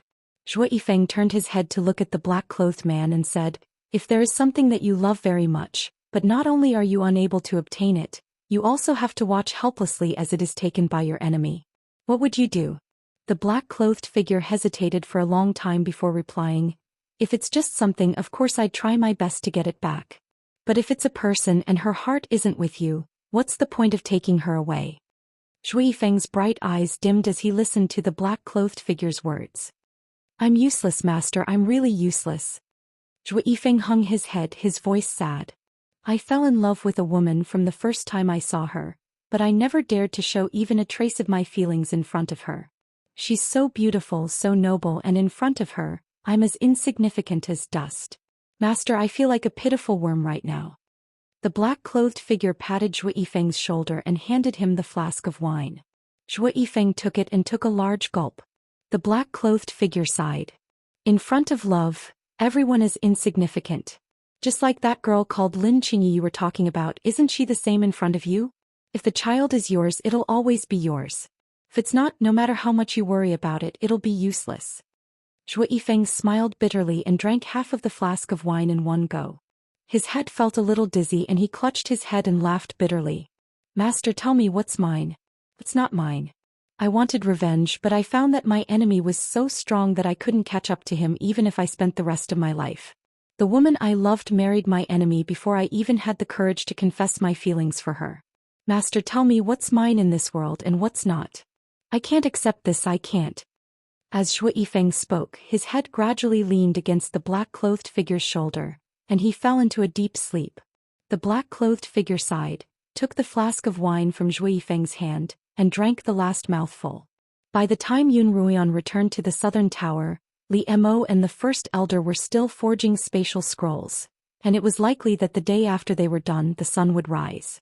When Li Mo saw Yun Ruoyan sitting by the side in a daze, he thought that she was tired and told her to get some rest. Yun Ruoyan decided that it wouldn't be too late to tell them about Zhou Yifeng the next day. As soon as Yun Ruoyan left, a black figure entered the southern tower. Both the first elder and Li Mo stopped their cultivation at the same time and looked at the black-clothed figure. The man in black took off the hood that covered his face, revealing a resolute face with a scar on it. Sunan. Li Mo looked at the man. Did something happen to mother for you to come here at this hour? Everything's fine with the Empress, Sunan replied. I'm here to ask for a favor on behalf of my son Zhou Yifeng. The next day when Yun Ruoyan woke up, Li Mo and the first elder had already finished forging the 4 spatial scrolls. Li Mo, there's something I need to tell you. Yun Ruoyan wrung out a clean, wet towel and handed it to Li Mo. Li Mo took the towel and began to wash his face. I saw Zhou Yifeng at the academy yesterday. Yun Ruoyan told Li Mo everything that had happened between Zhou Yifeng and Lin Qingxue. I'd like Zhou Yifeng to enter the nameless dimension with us. Otherwise, I'd be worried if I didn't stay here to look after Qingxue. Sure, let's bring him along. Li Mo agreed readily. In any case, we've already forged 4 spatial scrolls, so there's more than enough to go around. At noon, Li Mo, Yun Ruoyan and Zhou Yifeng stood in front of the all-seeing mirror. I'm going to activate the all-seeing mirror's teleportation function.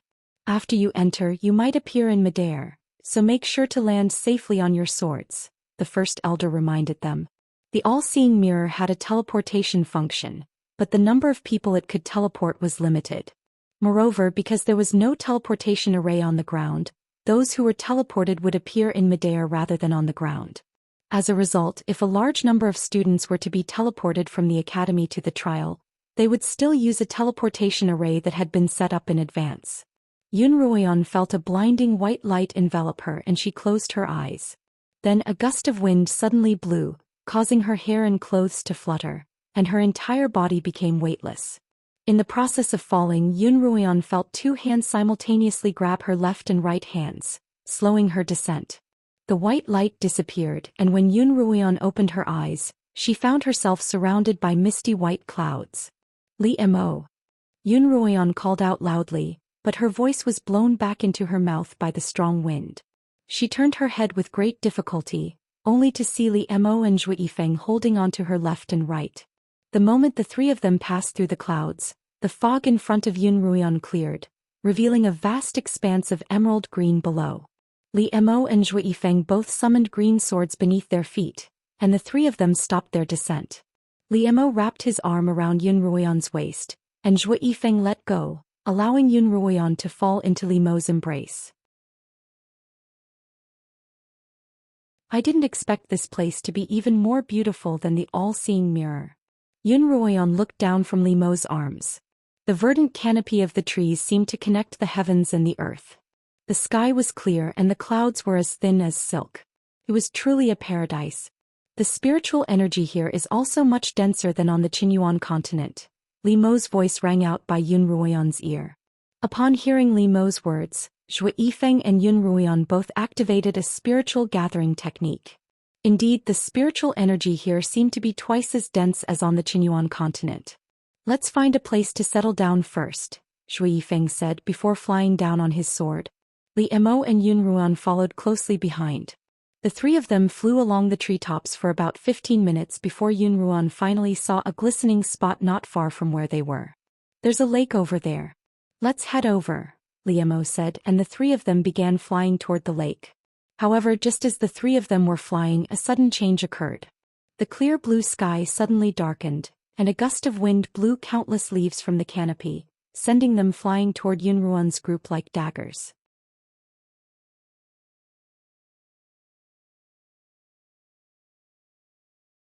Chapter 3:14. Countless green leaves rained down on the 3 of them like a rain of daggers, but the 3 of them each had a spiritual barrier protecting them from the onslaught as they flew toward the lake. Li Mo was a peak blade master, and his barrier was even more resilient than Yun Ruoyan's and Zhou Yifeng's. Most of the green leaves bounced off it. As for Yun Ruoyan and Zhou Yifeng, their spiritual barrier began to crack under the relentless assault of the green leaves. Seeing this, Li Mo hurriedly hid Yun Ruoyan within his robes. Zhou Yifeng catch. Yun Ruoyan reached out from Li Mo's robes and tossed her dark steel dagger to Zhou Yifeng. Just then a green leaf shot over and scratched Yun Ruoyan's outstretched hand, leaving a bloody gash on it. Zhou Yifeng took the dagger from Li Mo. As he struck the green leaves that were attacking him, he urged the sword under his feet with all his might and followed Li Mo toward the lake. The 3 of them finally left the attack range of the green leaves and landed on the surface of the lake. The 3 of them landed by the lake and Yun Ruoyan emerged from Li Mo's robes. Is your hand all right? Zhou Yifeng walked up and handed the dagger back to Yun Ruoyan. Oh, it's nothing. Just a small scratch. As Yun Ruoyan took the dagger back, she glanced at the back of her hand. There was a cut on it and a trickle of blood was dripping down. You're bleeding. Zhou Yifeng frowned as he took out some gauze from his storage pouch to bandage Yun Ruoyan's wound. Suddenly, Li Mo walked over and took out a handkerchief he always carried with him. Give me your hand. Li Mo's expression didn't look too good. Yun Ruoyan obediently stretched out her hand in front of him and allowed him to bandage her wound. Why would these green leaves suddenly attack us? Yun Ruoyan looked at Li Mo curiously. Her movements were nimble and she was protected by her own barrier of spiritual energy. She hadn't expected the green leaves to cut the back of her hand, and it was clear how powerful they were. Could it be that someone's controlling it from behind the scenes? Zhou Yifeng asked. Both he and Yun Ruoyan couldn't help looking around. It could also be a unique phenomenon of this space. Different dimensions tend to have different environments, so we have to be careful. As an instructor who often led his students into the trial grounds, Li Mo was quite familiar with alternate dimensions. Zhou Yifeng and Yun Ruoyan had entered the trial grounds twice before, and this was only their third time. The first time was in a desert oasis and the second time was in a forest of giant trees. The environments of the two trial grounds were very different. This time the three of them arrived at a beautiful fairyland-like scenery. However, behind this beautiful scenery, there were countless dangers waiting for them. After Li Mo finished bandaging Yun Ruoyan's wounds, the three of them walked along the lakeshore for about 15 minutes before discovering that the lake extended into a valley. In the valley, the three of them could see a small cottage by the lakeshore. The three of them were overjoyed to see the cottage. Apart from the beast-taming students who had been here 3 years ago, there couldn't be anyone else in such a remote place. The three of them quickened their steps toward the cottage, but it was only when they arrived that they realized that it was an abandoned house. There were even some household utensils in the cottage, indicating that someone had lived here for a long time. However, all the utensils were covered in a thick layer of dust, indicating that the owner had been gone for a long time. A woman used to live here, Li Mo said as he brushed away the dust on the table. How did you know?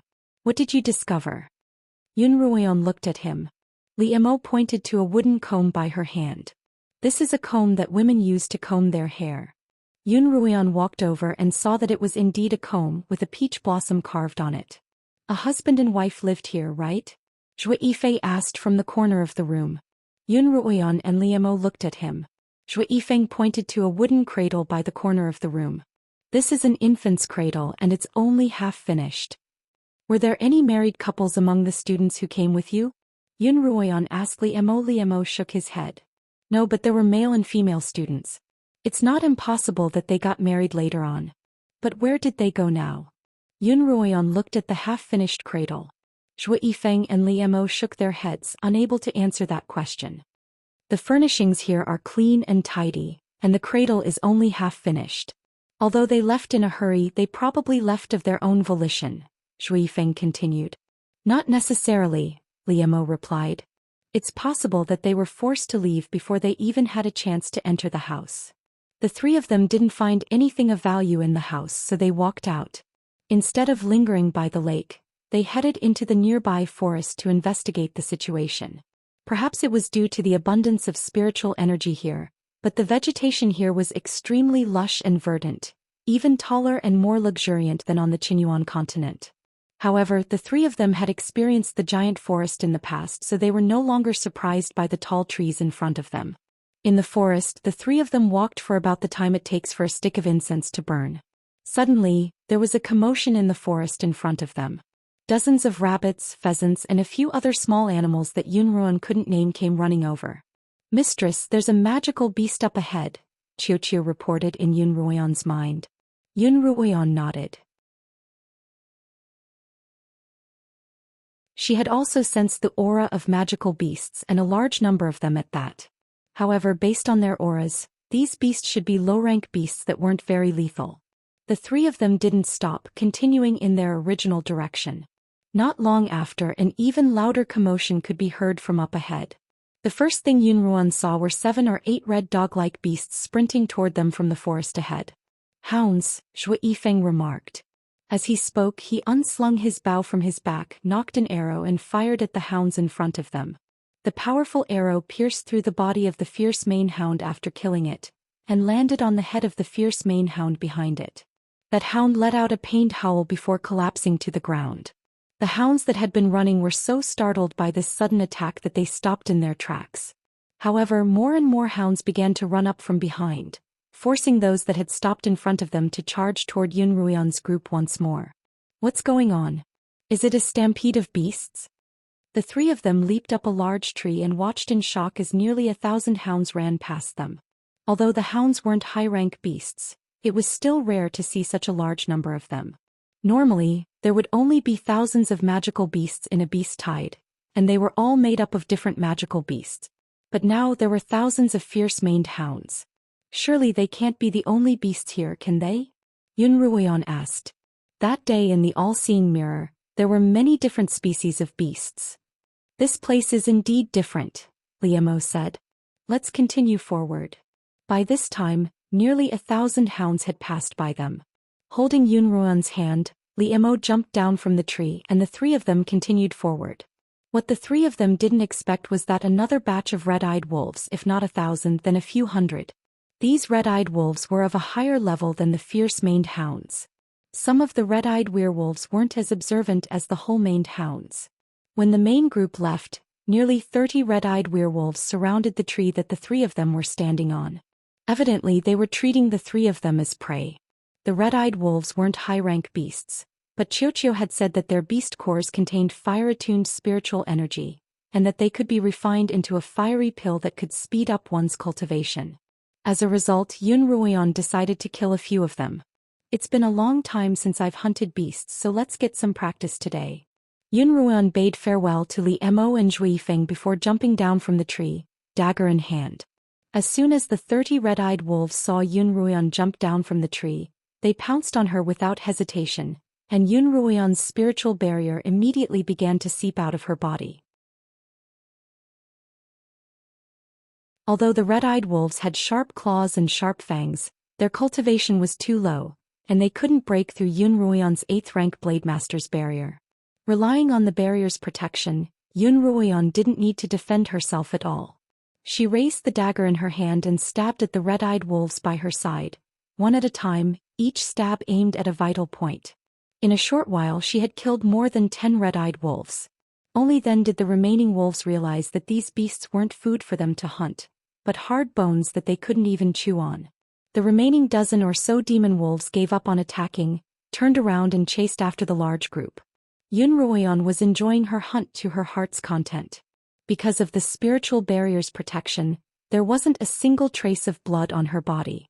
With Liemo and Zhou Yifeng's help, the red-eyed wolves' beast cores were quickly extracted. By this time the sky had already darkened, and the three of them were preparing to return to the lakeside to rest for the night. Just as they were about to leave, an even louder sound came from behind them. A woo! The beast's roars came from ahead like a flash flood. Mistress, there's a pack of high-rank beasts up ahead, Xianxia reported. Yun Ruoyan, Liemo and Zhou Yifeng glanced at each other, the same question in their minds. What's going on? Could it be that this was a magical beast taming ground? Is there no end to this?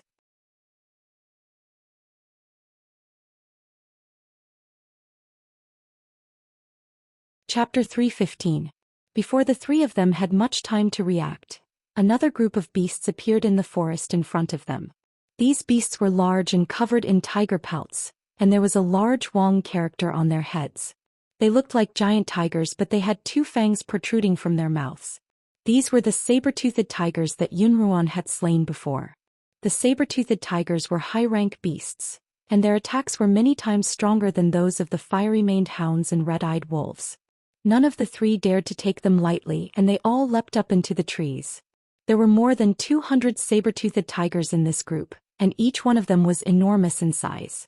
As a result, even though the trees in the 3 forests were tall, many of the trees were still broken by their fangs.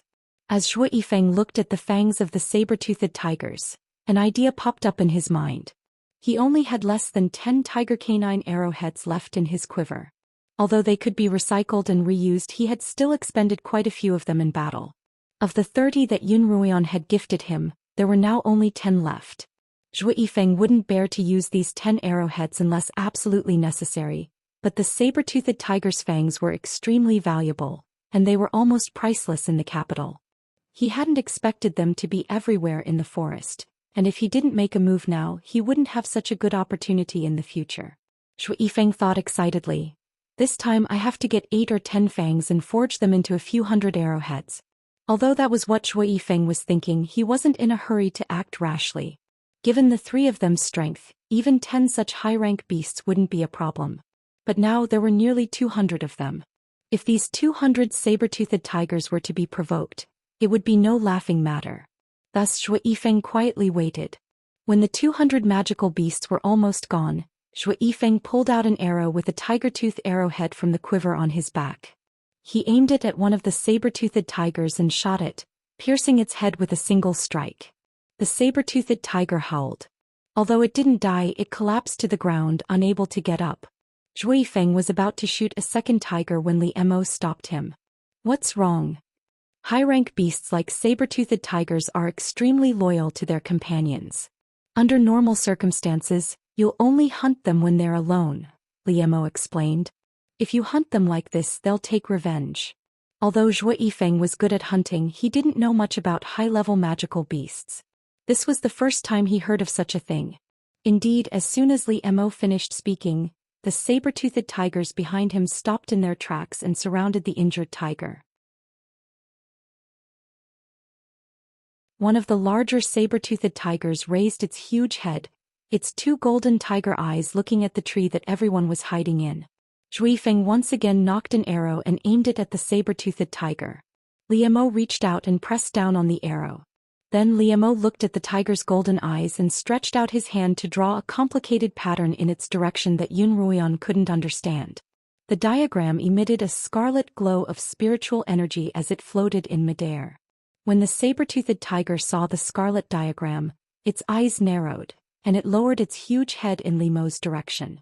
Then it led the other saber-toothed tigers away, leaving the injured one behind. Only when the large group of saber-toothed tigers had left did the 3 of them jump down from the tree and stand in front of the injured tiger. Li Mo, what did you do? Why did they suddenly leave? Yun Ruoyan asked curiously. I drew a Beastmaster contract formation, Li Mo explained. Then I infused the formation with spiritual energy from a sword saint, and the saber-toothed tigers left in fear. If Li Mo hadn't mentioned it, Yun Ruoyan would have almost forgotten that he was a Beastmaster as well. The first time Yun Ruoyan had seen Li Mo form a contract with a beast was when he had tamed the soul-stealing bird, Mo, in the forest of giant trees. This was the second time she had seen Li Mo display his abilities as a Beastmaster. If only Mo had come along, Yun Ruoyan murmured. Mo's demonic voice was particularly effective against magical beasts. However, ever since Mo had been brought out of the forest by the 2 of them, she hadn't seen it at all. It was almost as if it had been released into the wild. Li Mo's cultivation was high, and he usually didn't need its help. As a result, he had almost completely forgotten about it. Given Mo's current cultivation, it won't be easy for him to deal with a high-level beast like the saber-toothed tiger, Li Mo said. As he spoke, he stretched out his hand and a green sword aura appeared in it. The green sword aura grew another half a foot in his hand, and Li Mo stabbed the saber-toothed tiger's heart, ending its pain. Zhou Yifeng's sword also appeared in his hand, and he used it to remove the 2 tiger canine arrowheads and place them in his storage pouch. After doing all this, the 3 of them began to walk back. The path back had been trampled by a horde of magical beasts, and the trees were toppled over. Once a horde of magical beasts formed, their destructive power couldn't be underestimated. Where do you think these beasts came from and where are they headed? Zhou Yifeng asked as they hurried along. Yun Ruoyan didn't know and she looked toward Li Mo waiting for his answer. I don't know. We'll come back tomorrow. The 3 of them rested for the night. Yun Ruoyan and Zhou Yifeng brought enough water for them to drink, and then the 3 of them set off once more into the forest. Today they didn't encounter any beasts, but they did encounter quite a few beasts of various sizes. Given their cultivation, as long as the beasts weren't sage-ranked, they wouldn't be a problem. Li Mo was rather worried. If the Beastmasters had encountered such a beast tide 3 years ago, there would have been many casualties. Someone's here. Just as the three of them were walking, Li Mo suddenly sensed someone's aura approaching and the three of them stopped. Yun Ruoyan and Zhui Yifeng also sensed the aura of more than one person. Suddenly an arrow flew toward Li Mo's head. Li Mo reached out and caught the arrow in his hand. The arrowhead was made of dark steel, and it turned out to be a specialized arrow from the Beastmaster Academy. Before Li Mo could speak, another volley of arrows flew toward them. Li Mo didn't move, instead standing in front of Yun Ruoyan and Zhui Yifeng. The spiritual barrier around his body deflected most of the arrows, and the remaining ones didn't do much damage to Yun Ruoyan and Zhui Yifeng. Are you from the Beastmaster Academy? I'm Li Mo. Qin Feng, is Master Qin here? Li Mo called out loudly, his voice imbued with spiritual energy, and the entire forest reverberated with his voice. The arrows that were flying over all stopped at this moment. Before anyone could be seen, a deep male voice rang out. Li Mo. I'm Qin Feng. A tall, burly man dressed in beast skin walked out of the forest, followed by a dozen or so men and women. Master Mo, it's really Master Mo, one of the youths exclaimed as soon as he saw Li Mo. Ah, thank goodness. Someone from Kongming Academy has finally come to save us. I thought I'd never be able to return home, sob. When these youths saw Li Mo, Yun Ruoyan and the others, they were all extremely emotional and some of the girls even started crying uncontrollably. Qin Feng walked up to Li Mo and suddenly threw his head back and laughed heartily. It's been 3 years, Li Mo. The tall, burly man looked at Li Mo with tears in his eyes. I've brought these students to this damned place for 3 years and you're finally here. After a brief conversation, Li Mo followed Qin Feng and the other Beastmaster students to their temporary lodgings. It was a very simple cave with only a few pieces of beast skin, a few simple weapons and a few campfires. Yun Ruoyan and the others were all very surprised. In such a beautiful and resourceful place, how could a group of cultivators be living in such dire straits? The cave was rather dark, and as soon as they entered, a dozen or so people surrounded Yun Ruoyan's group and began asking questions at once. How's Kongming Academy? Are the others from the Beastmaster Academy doing well? Master Mo, how are our parents? Master Mo, we'd like to go back now. When are you going to take us back? One of the students asked. Kongming Academy's all-seeing mirror allows us to see a valley here, and it's where the spiritual energy is the most abundant. We need to find it and get in touch with the first elder from there. Isn't the spiritual beast valley the one with the most abundant spiritual energy? One of the female students asked. As soon as the female student mentioned the valley, everyone's expression darkened. What's the matter? Is there something wrong with the valley? Yun Ruoyan asked. The valley is a very special place and we don't even dare to go near it, Master Qin replied. What's special about it? Yun Ruoyan and Zhui Yifeng asked simultaneously. The group of students all revealed expressions of lingering fear. Finally, Master Qin began. There's a cave there, but we don't know where it leads to, but from time to time things will come out of it. Things? What things? Yun Ruoyan asked curiously. Sometimes it's a large group of beasts like the horde from yesterday. These beasts usually wander around aimlessly, leaving a mess wherever they go, one of the students explained. Sometimes it's people from a different dimension, the female student explained. The female student continued to explain with a trembling voice. Their cultivations are very high. They came here to hunt magical beasts. But if they see us, the men will be killed without mercy and the women will be taken away.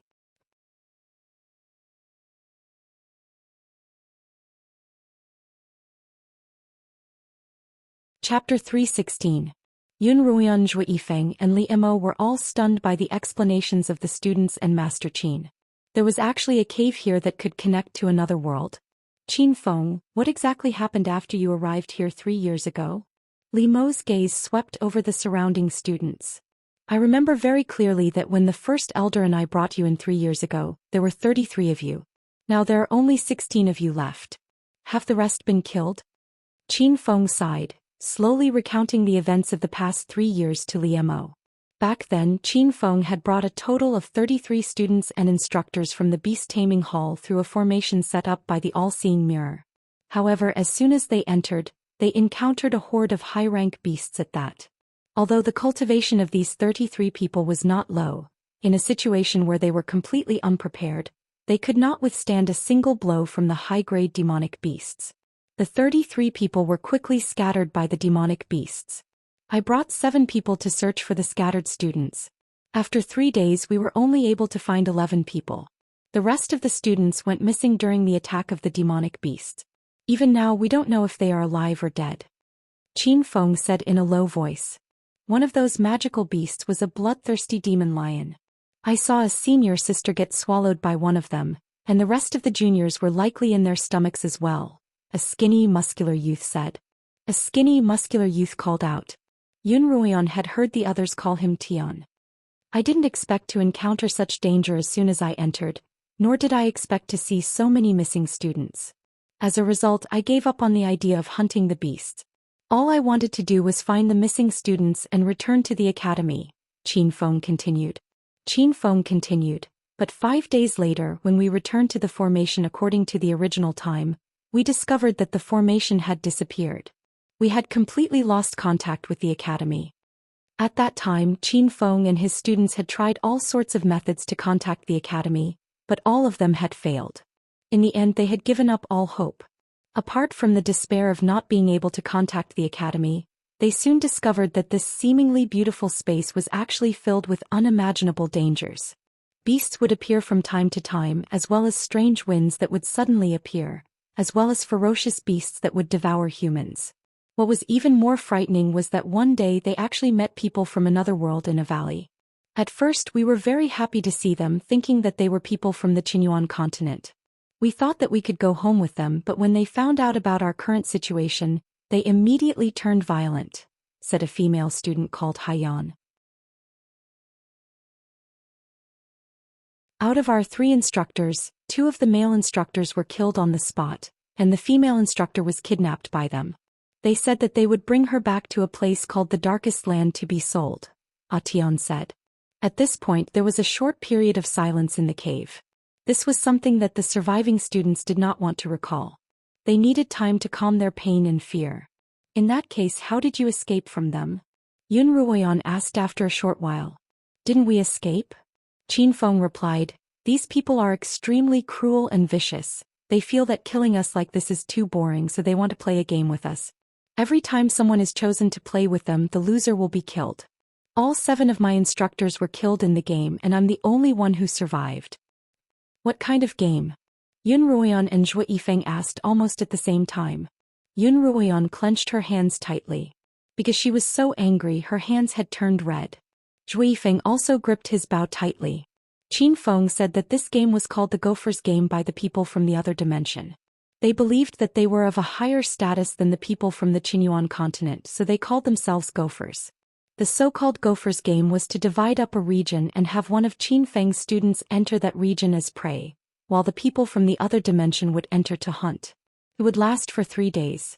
Within these 3 days, if the prey could successfully hide without being discovered and not be eaten by the magical beasts in this area, then the winner would be the winner. I was the first to play this game, Qin Feng said. Qin Feng said, I almost died inside. In the end, I was lucky enough to escape, but my instructors were not as lucky as me. When Qin Feng mentioned this game, the faces of the 10 or so students all turned pale. Of the 7 instructors, the last had been killed in the previous game, and the remaining students would have to take over. If even the instructors didn't survive, we'd be going to our deaths, one student said. Not necessarily, Atian consoled. Atian comforted everyone, saying, I remember the last game was 3 months ago. Maybe those demons from the other world have already forgotten about us. If we can return to the Qinyuan continent before those demons arrive, we'll be saved. That's right, there's hope for us to return now. I don't have to play that damned game anymore and we don't have to die. That's great. Atian's words had indeed saved everyone from their fear. But the Valley of Spiritual Beasts isn't a good place to go. Qin Feng's face was still full of worry. Those demons forbid us from entering and they've set up a special barrier there. If we barge in, they'll know immediately. Do we have to go to the valley to set up a teleportation array? Can't we do it elsewhere? Qin Feng asked. Liemo knew that Qin Feng wasn't a timid person, but the fact that he was so nervous was enough to show just how frightening those demons were. But the more he thought about it, the more he wanted to go and see for himself. Yun Ruoyan and Zhou Yifeng shared Li Mo's sentiments. Since they were here to face all sorts of dangers, and if they wanted to return, the Valley of Spiritual Beasts was the only way out. In another half a year, we'll be going to the alternate dimension to train, Li Mo told Qin Feng. Li Mo turned to Qin Feng. We'd like to make use of this opportunity to see how many heads and arms they have. Li Mo had learned quite a bit about the foreign world from the first elder. The most important of which was that the people there were generally very powerful cultivators. Even a random person on the streets was an 8th rank blade master. In addition, there were no laws in the alternate dimension, and the only law was one's cultivation. There was no country, and all the resources were controlled by a few of the larger families. These families often fought with each other, and many people died in each battle. In short, the alternate dimension was a very cruel place. Now that Li Mo had heard from the crowd, the description of the otherworldly beings was quite accurate to what he had imagined. Cruel, cold-blooded, and inhumane. It's already dark. Let's rest for the night and set off for the Spiritual Beast Valley tomorrow, Li Mo suggested. All right, in that case I'll take you there tomorrow, Qin Feng replied. After a simple meal, the group quickly fell asleep. For some reason, Yun Ruoyan suddenly couldn't fall asleep. Beside her was Hai Yan. She was also tossing and turning, unable to sleep. Hai Yan. Yun Ruoyan called out. Hai Yan turned to Yun Ruoyan. Sister Ruoyan, what's the matter? Hai Yan was a very young girl. Yun Ruoyan was already an adult, but Hai Yan was only 14 years old. How did you enter the beast taming hall at such a young age? And you don't seem to have a very high cultivation? Yun Ruoyan asked curiously. Yun Ruoyan's impression was that those who could enter the 3 halls of the 5 colleges had to be at least as strong as she was. However, none of the 16 students had a cultivation higher than Yun Ruoyan's. Beast taming is different from pill masters, forge masters, and blade masters, Hai Yan explained to Yun Ruoyan. As beast taming students, their talents as beast taming students were revealed relatively early, and they had to start training at an early age. Almost all of the current students had been chosen to enter the beast taming hall as soon as they entered Kongming Academy. Hai Yan's father was an instructor at the beast taming hall, so Hai Yan grew up there. We had a few powerful seniors, but they all died in the game. My father died in the game last month, and perhaps I'll be the next to die. Hai Yan's voice grew softer and softer, and her body began to tremble. It'll be fine. Yun Ruoyan patted her comfortingly. We'll definitely bring all of you back to the academy, don't be afraid. Yes. Hai Yan turned to Yun Ruoyan, her eyes full of hope. Hai Yan, can I ask you another question? Yun Ruoyan asked. What is it? There's a lake not far from here, and there's a well-preserved wooden hut by the lake. Is that where you lived together? No, Hai Yan replied. Hai Yan replied, the house was already there when we arrived, but we don't know who lived there before. Based on the decorations inside, Master Qin speculated that there might have been a couple living there, but for some reason the couple suddenly left. Was that so? Yun Ruoyan was deep in thought. Actually, when she saw that cottage, she felt that it was very familiar. She was sure that she'd seen it somewhere before and perhaps even visited it before, but she couldn't remember when or how. Since she couldn't think of anything, she decided not to think about it. Li Mo and Qin Feng were keeping watch outside the cave, and she finally fell into a deep sleep. The next day, Qin Feng instructed the remaining students to remain in the cave. Then he brought Li Mo, Yun Ruoyan, and Zhou Yifeng toward the Valley of Spiritual Beasts. Originally, the 3 of them had wanted to fly on their swords, but Qin Feng stopped them. He said that flying on a sword would cause a strange wind to blow, and that the strange wind would attack the swordsman as if it were some sort of restriction. In short, flying on a sword was forbidden here. Since they couldn't fly on their swords, they could only rely on their feet.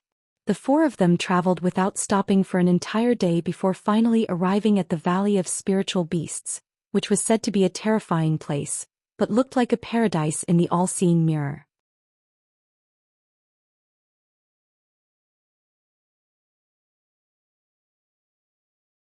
Chapter 317. Under Qin Feng's lead, Yun Ruoyan's trio entered the valley. As soon as they entered, Qin Feng grew visibly nervous. He had everyone conceal their auras as much as possible, and they had to move quickly to end the battle as quickly as possible. Yunruoyan looked around at the vast valley of spiritual beasts. It was verdant and lush, and there were more than a dozen herbivorous beasts roaming around in search of food. If not for Qin Feng's constant nervousness, she would have thought that this was a paradise on earth. Where's the cave where the beasts and otherworldly beings come from? I'd like to take a look, Yunruoyan asked Qin Feng. Qin Feng turned to look at Yunruoyan, his brows furrowed and his expression troubled. Let's find the place with the densest spiritual energy. In order to find the place with the densest spiritual energy, they couldn't completely conceal their auras. As a result, Li Mo released a portion of his own aura. He injected his spiritual power into his eyes and saw that there was a place at the back of the valley that was emitting a white light. Over there, Li Mo replied. That's the place with the densest spiritual energy, the best place to set up a teleportation formation. When Qin Feng saw where he was pointing, his frown deepened and his expression became ugly. He sighed and said, "That is where the mysterious cave is." Although they knew that it was an extremely dangerous place, they still headed in that direction. But under Qin Feng's influence, they were even more cautious. 15 minutes later, a gigantic ancient tree appeared in front of them. 15 to 16 people wouldn't be able to surround the tree, and there was a huge cave on the tree's body. The entrance of the cave was deep and serene, and there were thick vines crawling along its edges, obscuring the darkness inside even more. This is the cave entrance. 3 years ago we accidentally discovered this place. My 3 instructors went in to investigate, but in the end they were kidnapped by 3 people from another world. They killed 2 male instructors in front of us and then took the female instructor away. Qin Feng said. The 4 of them were hiding in a shrub not far from the cave. According to what you're saying, this cave is a pathway to the otherworldly realm, Zhou Yifeng said. Zhou Yifeng said, if we go in from here, we might be able to save that female instructor. Absolutely not. Qin Feng hurriedly interrupted him. He then looked at this young man who was born like a calf who was not afraid of tigers and said, you guys have not seen their prowess before. If you enter from here you will only be courting death. Zhou Yifeng did not refute Qin Feng's words, but he stubbornly stared at the entrance of the cave. Yunruoyan turned to Qin Feng and Li Mo. We can't just sneak around like this. If we want to establish contact with the first elder and set up a teleportation formation, there'll be a huge commotion. Stay here and don't move. I'll go take a look, Li Mo said, then stood up from the bushes. I'll go with you. Yunruoyan stood up as well. Li Mo glanced at her before extending his hand toward her, and the 2 of them walked out of the shrubbery, hand in hand. As soon as the 2 of them walked out, Zhou Yifeng also stood up. The 3 of you. Qin Feng saw the 3 of them walking towards the entrance of the cave, so he could only follow them. As Yunruoyan and Li Mo walked toward the entrance of the cave, both of them could feel the dense spiritual energy gushing out of the cave. When the 2 of them injected their spiritual power into their eyes to look at the entrance of the cave, they saw white cloud-like spiritual energy continuously gushing out of the cave. As expected, this is the source of all the spiritual energy in this alternate dimension, Li Mo exclaimed. Roar. Just as the 2 of them approached the entrance of the cave, they suddenly heard a high-pitched roar coming from the depths of the cave. Roar. Then roars of magical beasts rang out one after another from within the cave. At the same time, the tremors of the earth and mountains shaking spread out from the entrance of the cave. A horde of beasts is coming out. Qin Feng cried out. As soon as he finished speaking, 2 or 3 beasts with sharp fangs and leopard markings all over their bodies rushed out of the cave. Their movements were so fast and ferocious that Yunruoyan and Li Mo had never seen anything like this on the Qinyuan continent. Ignoring Qin Feng's warning against flying on swords, the 3 of them leapt onto their swords. Li Mo took Yunruoyan and Zhou Yifeng took Qin Feng into the air, looking down at the horde of beasts rushing out of the cave. However, in the time it took for a spark to fly off a flint, nearly 100 leopard-tattooed beastes with sharp mouths and fangs came out of the hole. Following that, a large number of sharp-horned devil antelopes came out, and the hole in the giant tree seemed to have become even bigger. After a steady stream of magical beasts rushed out of the cave, they ran in groups in all directions. Everywhere they went, the earth shook and the mountains shook. It was a complete mess. The demonic beasts that were originally in the Spirit Beast Valley were either killed, injured, or escaped from the impact. The roars and wails of the demonic beasts echoed throughout the entire Spirit Beast Valley. However, this alternate space was indeed very large. With so many magical beasts suddenly barging in, they could only cause damage to a small area and did not have a big impact on the entire space. When the number of beasts gradually decreased, Liu Mo turned to Qin Feng and asked, "Where's your spiritual sword?" Qin Feng cultivated Earth Elemental spiritual energy, and his sword was a yellow earth-attuned spiritual sword known as the Great Ravager. However, he hadn't used it in the nick of time, so Liu Mo asked. "It was stolen by a man from an alternate dimension called Thunder Soul," Qin Feng replied from behind Zhou Yifeng. Zhou Yifeng and Yun Ruoyan couldn't help but turn to look at him. A spiritual sword was extremely important to a blade master. Furthermore, after becoming a blade master, spiritual swords would become more and more useful to a blade master's cultivation. After becoming a blade master, spiritual swords would become more and more useful to a blade master's cultivation.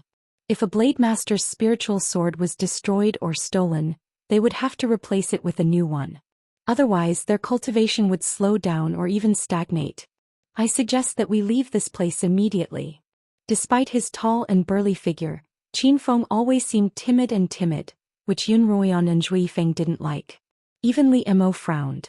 When a slender black hound suddenly chased the last colossal armed monkey out of the cave, Qin Feng's expression became even more grim. He sighed and said, "There's no need to leave now, it's too late." "Someone's coming," Yun Ruoyan exclaimed. She saw two figures following the slender black dog out of the cave. "They're from an alternate dimension." Qin Feng's deep voice rang out. The two people who walked out of the cave were a boy and a girl.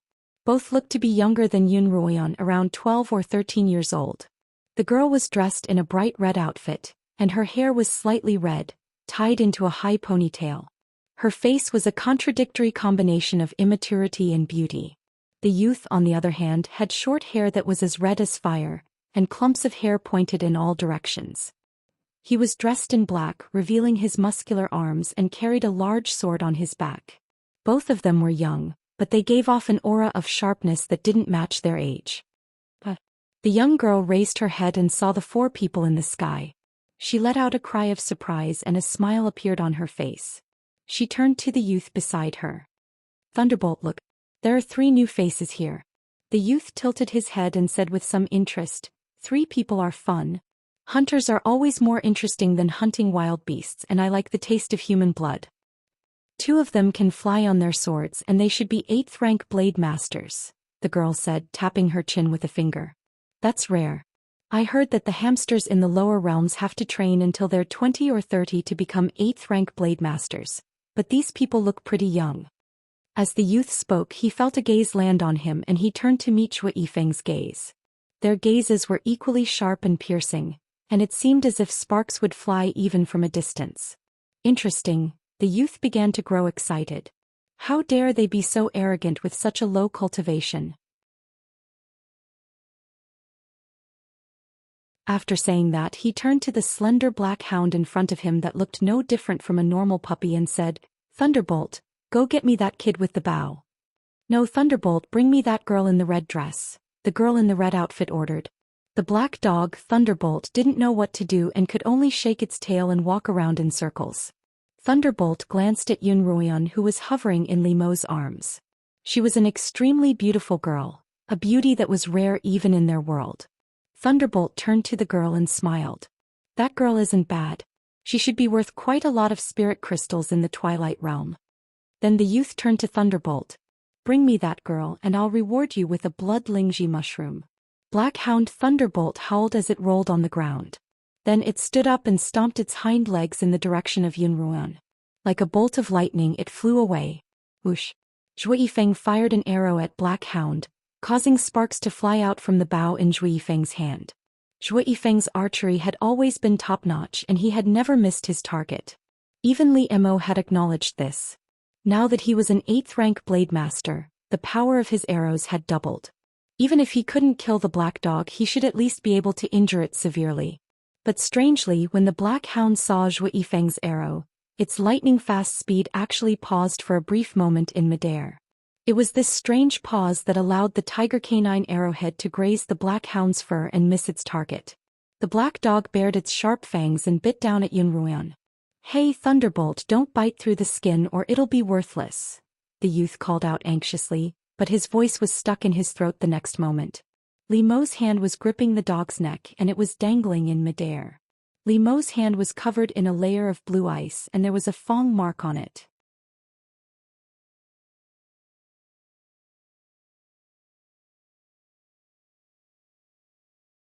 Chapter 318. Thunderbolt.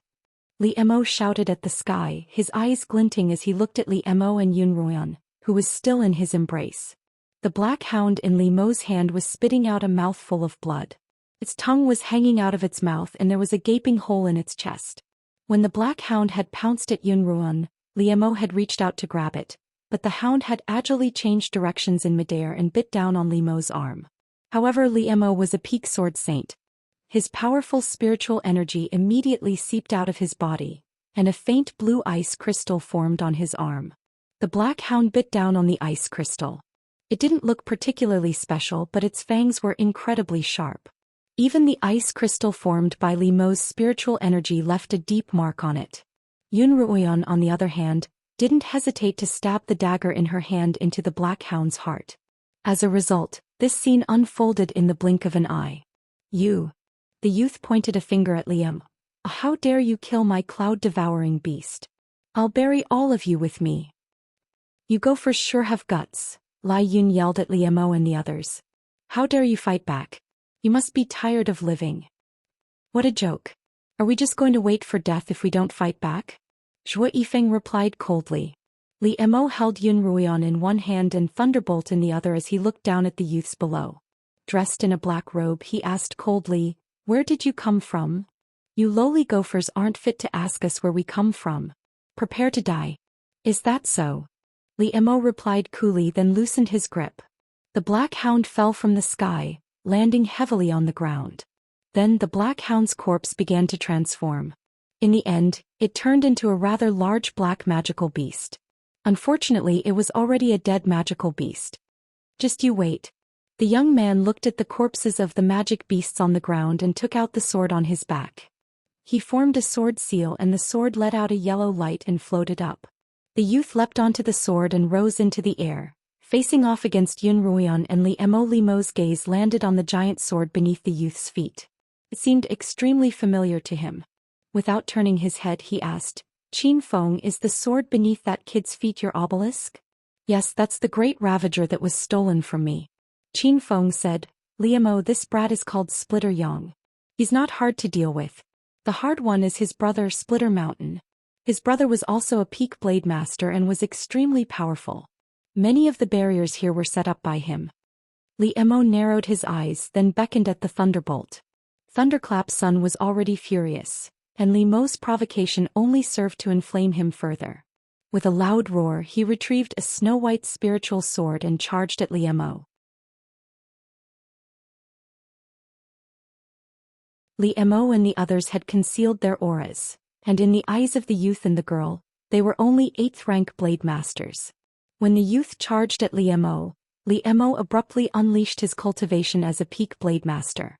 The gust of spirit energy had almost completely dissipated the youth's momentum. The spirit sword that the youth was holding stabbed into the chi wave formed by the gust of spirit energy, but was unable to move forward even a little bit. Lai Yun, who was on the ground, suddenly reacted and shouted at the youth in the air, "Thunderbolt, come back.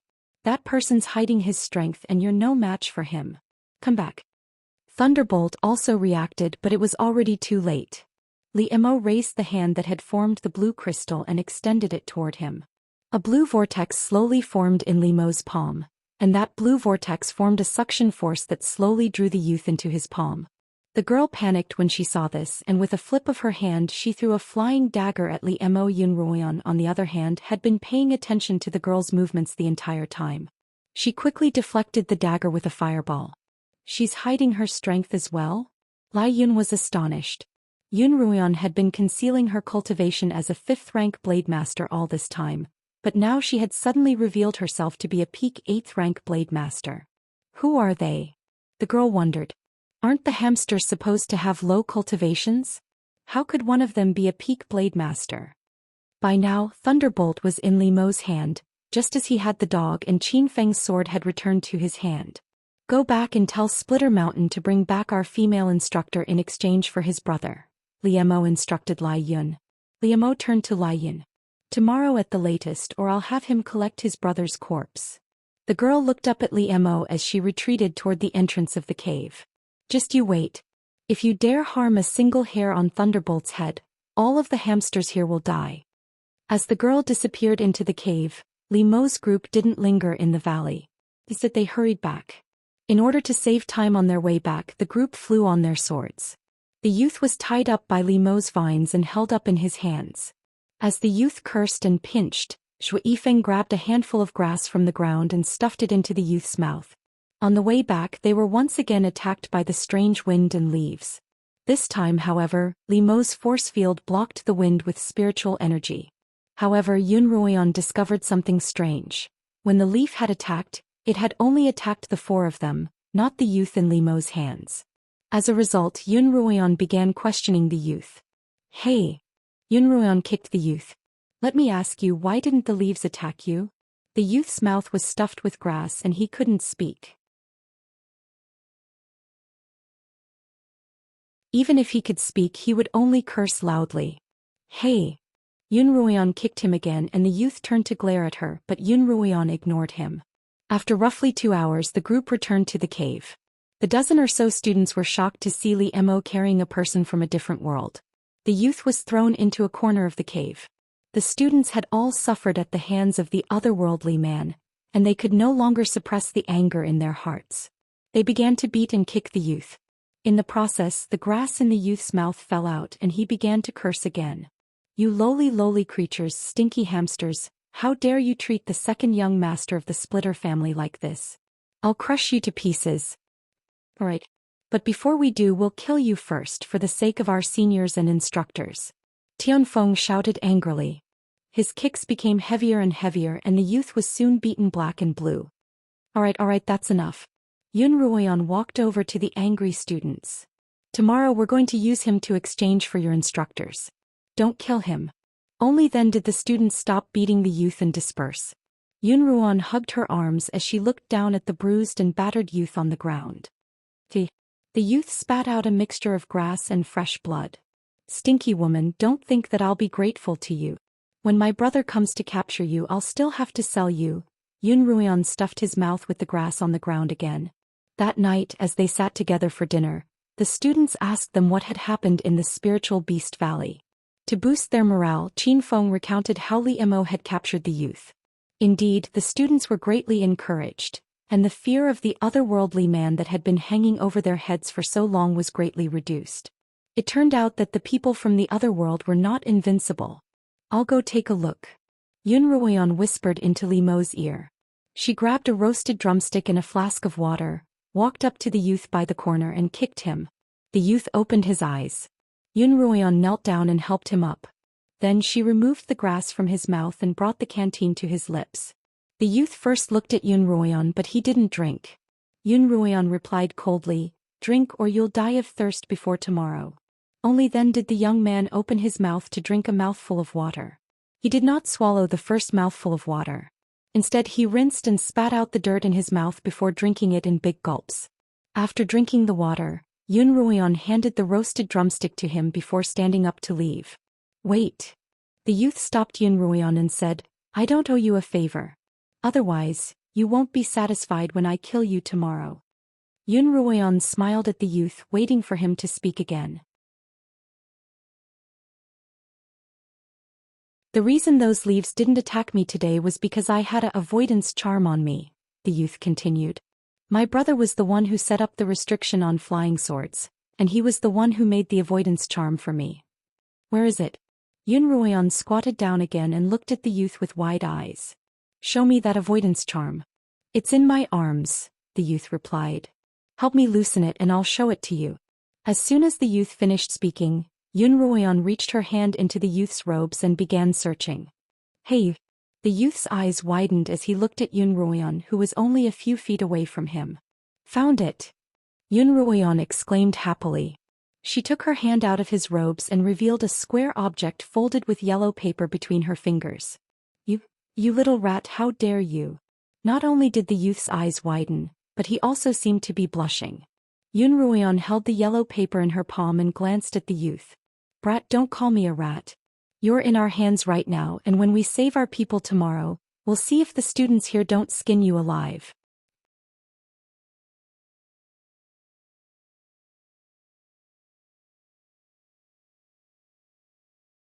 Chapter 319. What?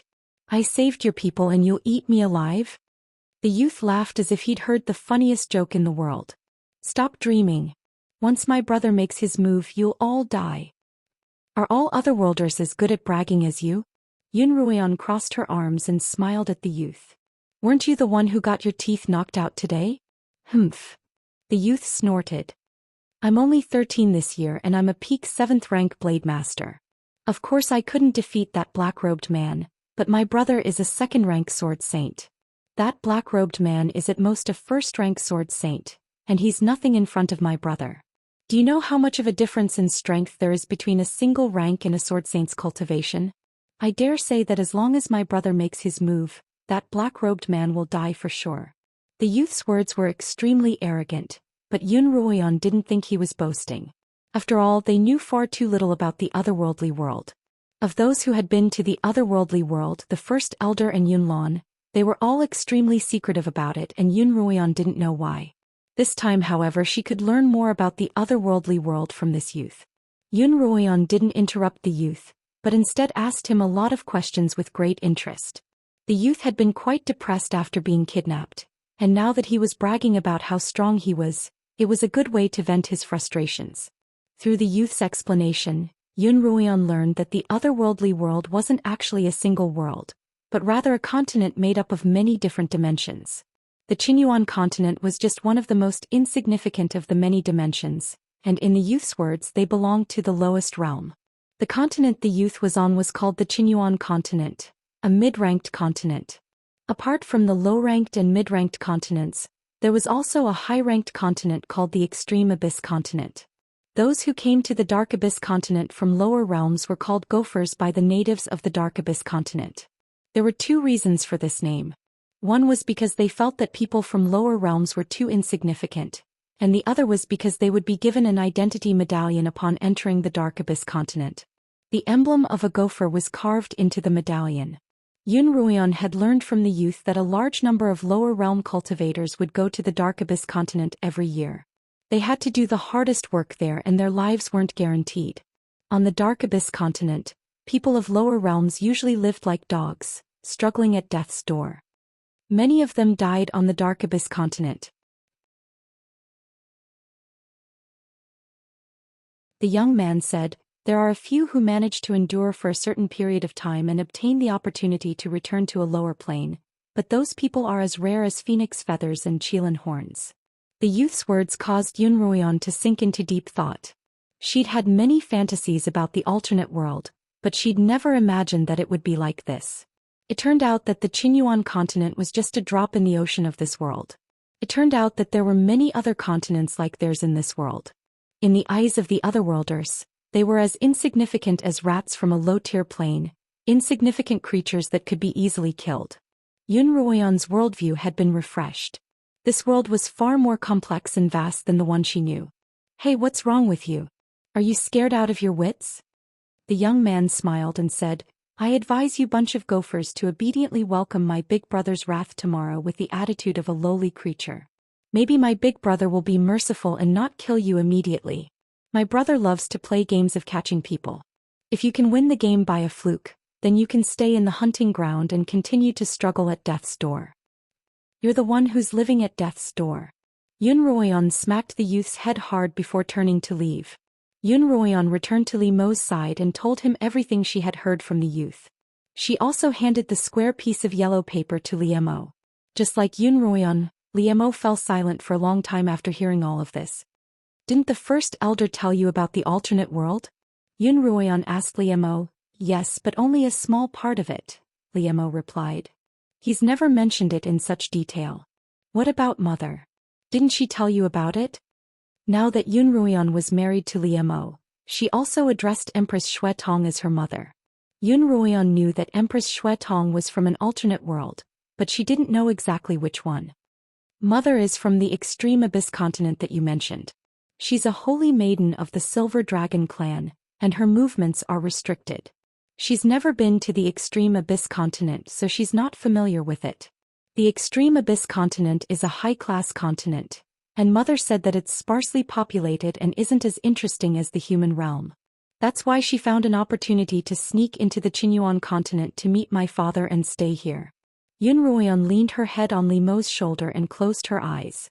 By now it was already late at night and most of the students had gone to rest. Only a few remained by the fire chatting quietly. Just as Li Mo thought that Yun Ruian had fallen asleep, Yun Ruian spoke up. Li Mo, I'm a little worried about tomorrow. If that Thunderbolt Batian is really as powerful as Thunderbolt Yang says, and he's a second-level sword saint, I'm afraid we really won't be his match. Li Mo patted Yun Ruian's back gently. If we really encounter any danger tomorrow, immediately activate the teleportation scroll. All right. Yun Ruian said. Li Mo held Yun Ruian in one hand and in the other he was studying the yellow paper that Yun Ruian had taken from Thunderbolt Yang. She had heard from the First Elder and Empress Xue Tong that talismans and formations were relatively high-class techniques that could only be used by cultivators who had reached the realm of Sword Saint. Such cultivators were as rare as a phoenix's feather on the Qinyuan continent, so talismans and formations were on the verge of extinction. Li Mo looked at the yellow paper in his hand. It seemed that these two techniques were fairly common in this alternate world. In contrast to Yun Ruian's worries, he was very much looking forward to tomorrow's battle. It had been a long time since Li Mo had fought a truly strong opponent. Just a few days before their wedding, he had gone to the Minghuang Mountains Dragon Vein again. This time he had defeated the Silver Dragon Elder with almost no effort at all. At that time, Li Mo hadn't even reached the realm of Sword Saint. Now that he desperately needed to fight against a true expert so that he could unleash his full strength. The next day when Li Mo's group of 4 brought Thunderbolt Yang to the cave that led to the alternate world, Thunderbolt Batian didn't appear. 4 people came out of the cave. Lai Yun walked in front and 3 burly men followed behind her. Judging from their attire they should be guards. However, the 3 of them were all peak 9th rank blade masters. Lai Yun said that Thunderbolt Batian had gone to participate in an important tournament and wouldn't be back until 3 days later.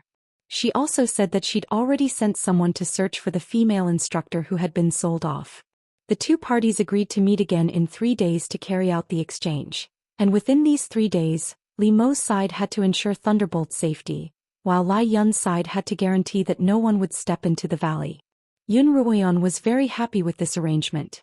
In 2 days they would be able to contact the First Elder, and if they were lucky, they might even be able to establish a teleportation array to send the 16 students back to the valley without any interference. Thunderbolt Yang, on the other hand, was living a life worse than death. Every single one of the 16 students hated him to the core, and if not for Yun Ruian holding him back, who knew how many times he would have been beaten every day. When the students saw that Yun Ruian was protecting Thunderbolt Yang, they began to recount the youth's various crimes, such as having his Black Hound drive magical beasts to destroy the home they had worked so hard to build.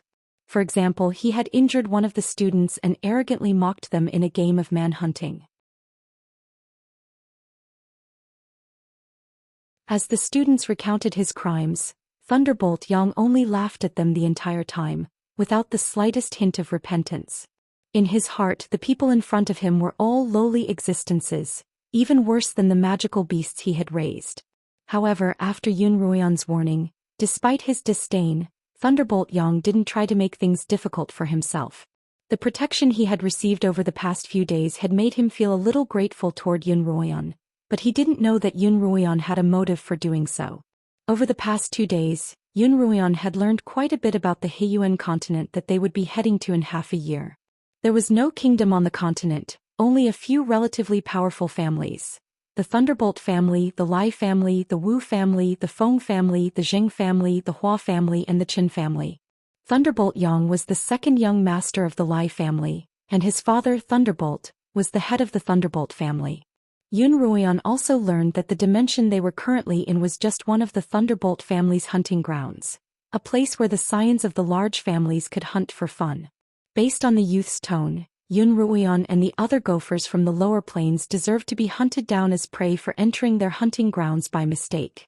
Yun Ruoyan didn't refute his words as fiercely as the others, nor did she mock him disdainfully. Instead, she listened calmly, her face expressionless. In Yun Ruoyan's eyes, the youth's words could be interpreted in another way. You're weak, you don't have enough power, and so you deserve to be bullied. Be it in her past life or this one, Yun Ruoyan had a deeper understanding of this situation. She didn't feel angry or sad, only a determined heart that would continue to grow stronger.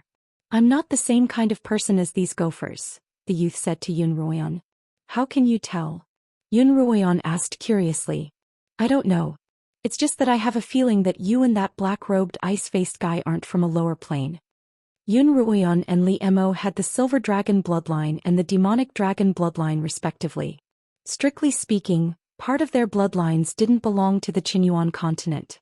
This youth called Thunderbolt is arrogant and domineering. His cultivation isn't high, but he has a pair of good eyes, Yun Ruoyan thought. However, she naturally wouldn't tell him this. Yun Ruoyan smacked the youth's head and said coolly, "You're thinking too much."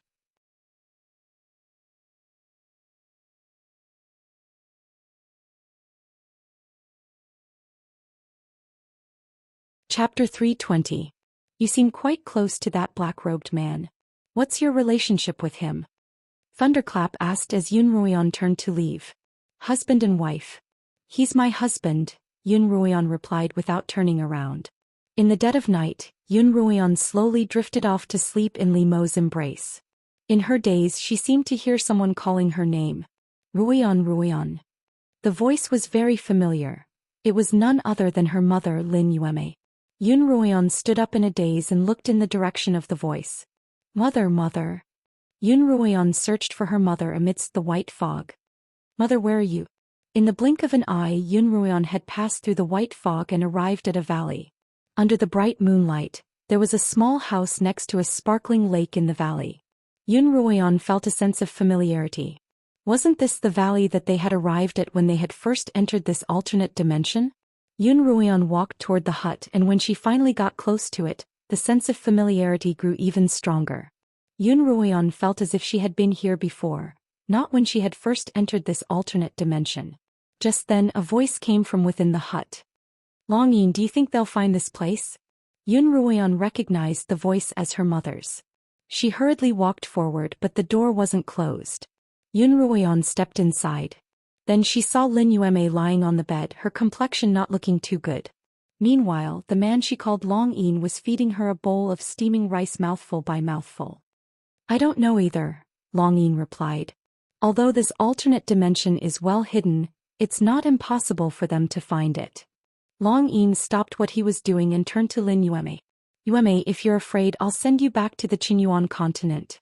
They won't dare to attack you on the Qinyuan continent. No. Lin Yueme immediately sat up and said excitedly, Dragon Cry, I want to be with you. As long as I can be with you, I'm not afraid of anything. As Lin Yueme spoke, she grabbed Long Yin's hand and placed it on her belly. And our daughter Yin. Our family of 3 will be together forever in life and in death. A sudden gust of wind blew past and Yun Ruoyan felt an icy chill on her face. She reached out to touch her face only to find that she was crying. Yueme, this is for you. Longyin took out a silver bracelet and placed it in Lin Yueme's hands. What a beautiful silver bracelet. Lin Yueme turned the bracelet over and over in her hands, allowing her to clearly see what it looked like. Yun Ruoyan looked at the bracelet on her wrist in shock, then stepped forward to look at Lin Yueme's bracelet. Only then was she sure that the silver bracelet was the one she was wearing on her wrist at the moment. This isn't an ordinary bracelet, Longyin explained to Lin Yueme. How so? Is there something special about it? Lin Yueme asked doubtfully. I found this bracelet by accident in the Beast King's palace, and there's a spiritual energy pocket within it. This pocket was sealed by a powerful spiritual energy, and it took me a great deal of effort to break a small crack in the seal. I found an ancient spirit beast, the Flame Qilin, sealed inside, said Longyin. It seemed to have been severely injured and had reverted to its cub form. It's currently in a deep slumber. Because I've broken the seal, it should awaken in the near future. At that time you'll be able to form a blood pact with it and it'll protect you and our child. At Long Yin's request, Lin Yueme dripped a drop of blood on the bracelet, and it became her possession. This bracelet had been given to Yun Ruoyan by her father, but before Qiuqiu could awaken from her slumber, her mother had passed the bracelet on to Yun Ruoyan. If Yun Ruoyan could find her mother, she would surely be very happy to hear that Qiuqiu had awakened. Yun Ruoyan looked at the bracelet on her wrist and 2 streams of tears flowed down her cheeks. Although she had never seen Long Yin in person, every time she saw him in her dreams, she would have a strange feeling. This must be the feeling of kinship. Yun Ruoyan could clearly feel the deep love her father had for her mother and herself. And this, take it. Long Yin took out another item and placed it in Lin Yueme's hands. A scroll. What's this? Lin Yueme clearly didn't recognize the scroll, but Yun Ruoyan did. It was a spatial scroll, and once opened, Lin Yueme would be transported to another location. It's just a defensive artifact, Long Yin replied. Instead of telling Yun Ruoyan the truth, Dragon Cry said, if something unexpected happens, open the scroll and it'll protect you. Lin Yueme nodded as she took the scroll. Suddenly the scene changed from night to day. Lin Yueme was still lying on the bed, her complexion as pale as ever. Long Yin, I think the child in this womb is likely to be a boy. Lin Yueme's face was pale, but her smile was serene and loving. Otherwise, why would I have such a big reaction in just 2 short months? Long Yin was fiddling with a few pieces of wood in the room, trying to piece them together. Yun Ruoyan could tell that it was a baby's cradle. Daughters are precious, so your reaction must be a girl. Long Yin lifted his head from the pile of wood and smiled at Lin Yueme. Their gazes met through Yun Ruoyan's body, and she could clearly feel the deep love they had for each other in their eyes.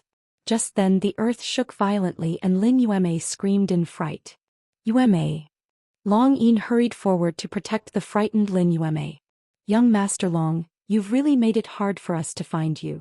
Once the surroundings had calmed down, a man's voice could be heard from the door. When Yun Ruoyan looked toward the door, she saw a man with a head full of red hair. His appearance was rather seductive and he wore a blue robe.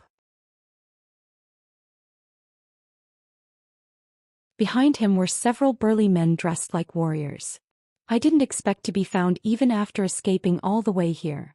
Long Yin stood up and stood in front of Lin Yueme. I'm the one you want to capture, so don't hurt my wife. The red-haired man tilted his head to look at Lin Yueme. His eyes narrowed and his lips curled into a demonic smile. That won't do. I'm under orders from the Grand Elder of the Silver Dragon clan to capture anyone with the demonic dragon bloodline. Apart from you, your wife also has a demonic dragon bloodline in her body.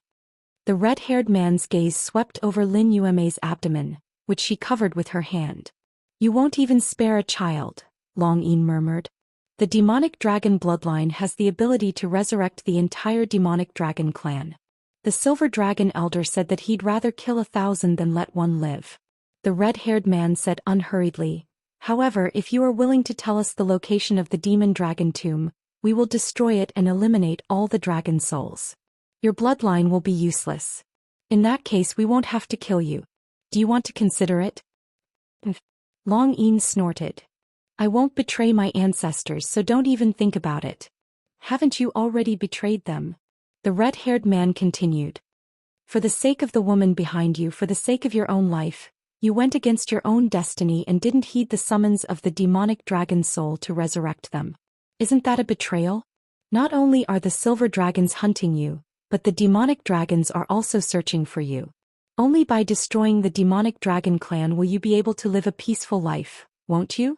Enough with your flowery words, Long Yin said decisively. If you want to kill me, just do it. All right.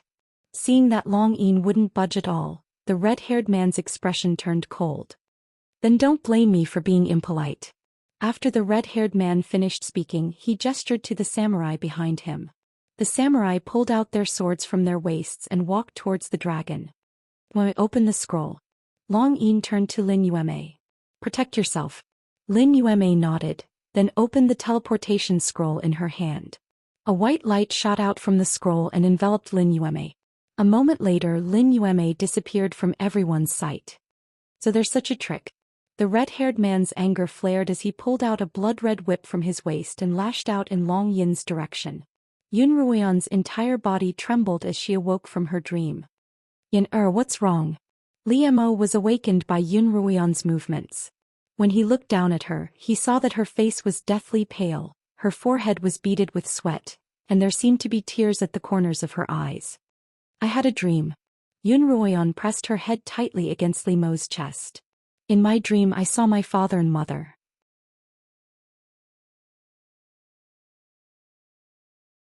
Li Mo gently stroked Yun Ruoyan's hair and rested his chin on top of her head. He didn't say a word, only quietly listening to her. Li Mo, Yun Ruoyan finally raised her head. Come with me somewhere right now. The sky was still dark and the two of them arrived at the lakeside cottage. Now that she was back in this cottage, the place where her parents had once lived, her feelings were vastly different from the first time she had come here. Li Mo, I came to this place in my dream, Yun Ruoyan said as she stroked the dusty bed. Yun Ruoyan stroked the dusty bed. When I first saw this room it felt very familiar, but I just couldn't remember where I'd seen it before. Now that I think about it, I've been here in my dreams and this is where my parents used to live. Where your parents used to live? Li Mo couldn't help but be suspicious. Why would official Yun bring Madam here? Not my father from the Yun manor, Yun Ruoyan continued, but my own father.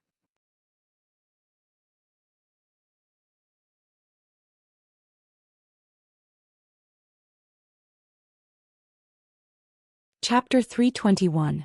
Yun Ruoyan sat down on the simple wooden bed and slowly told Li Mo everything about her birth. Li Mo was only a little suspicious at first, but he wasn't shocked. He told Yun Ruoyan that ever since he had accompanied her to the demonic dragon tomb, he had begun to suspect that her father was her biological father. Of course, this was only a suspicion and he didn't have any proof. Now that he heard Yun Ruoyan's story, his suspicions cleared up. However, the fact that Yun Ruoyan possessed the demonic dragon bloodline still exceeded Li Mo's expectations. Li Mo, my father was ambushed by the silver dragon elders and I don't know if he's dead or alive. My mother might still be alive, but there's no trace of her.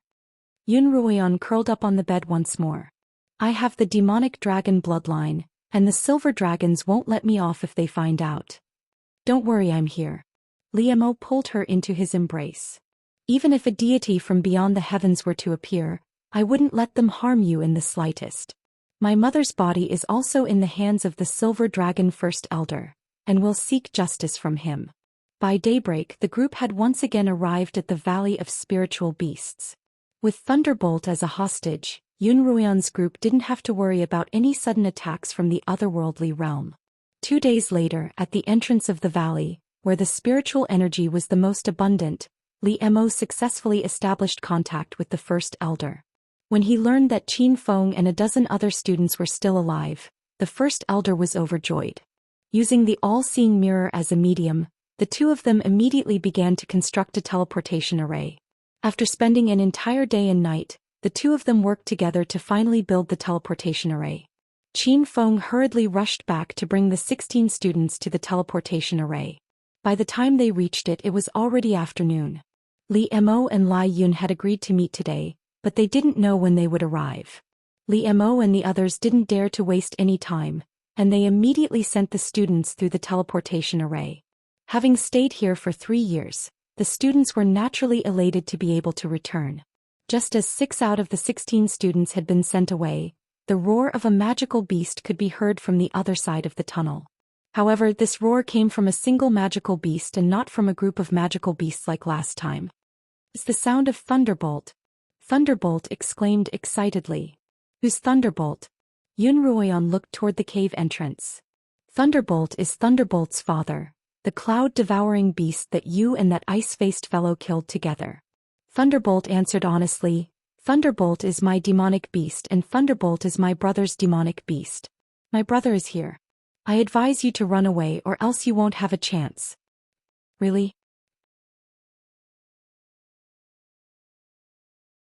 Yun Ruoyan smiled, not the slightest bit afraid. I'm curious though. How many eyes does this godlike fellow have? As soon as Yun Ruoyan finished speaking, a black-furred, slender, dog-shaped magical beast ran out of the cave. This must be Pai Lai, Thunderbolt's father, the magical beast that Thunderbolt had mentioned.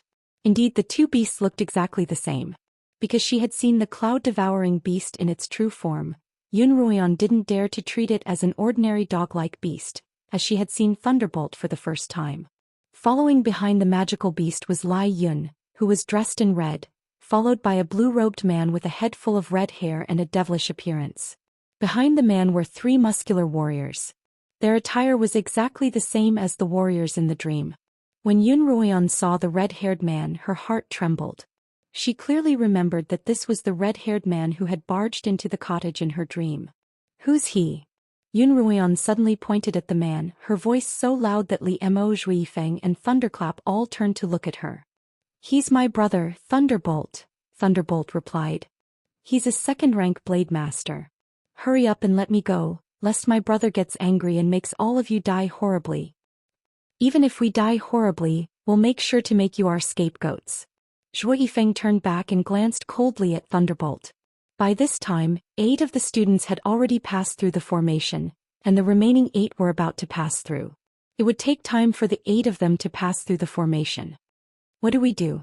Qin Feng asked Li Mo. Continue. Li Mo looked at the group of people walking out of the cave. We'll hold them off until all the students return. Li Mo walked forward and Yun Ruoyan handed Thunderbolt to Zhou Yifeng. She and Li Mo walked side by side, while Zhou Yifeng followed behind with Thunderbolt. The two of them stood some distance away from each other, facing each other. Thunderbolt, are you all right? Lai Yin asked Yun Ruoyan and the others. Yun Ruoyan and Li Mo took 2 steps to the side, revealing Thunderbolt, who was being held captive by Zhou Yifeng. Not dead yet, Thunderbolt replied, craning his neck. Where's the person we're looking for? Yun Ruoyan asked, her gaze landing on the blue-robed Thunderbolt Batian standing behind Lai Yun. Thunderbolt Batian's seductive face remained expressionless as he extended his hand and gestured to the few burly men behind him. A woman walked out from behind the burly man. Her hands, feet and neck were all shackled. Her face was haggard and she looked haggard. Her clothes were tattered to the point that they barely covered her body. Behind the woman was a warrior who pushed the woman along the way, causing her to stagger. Lan Ying. Qin Feng's voice came from behind, agitated and angry. Li Mo, she's my female instructor, Lan Ying. What did these beasts do to her?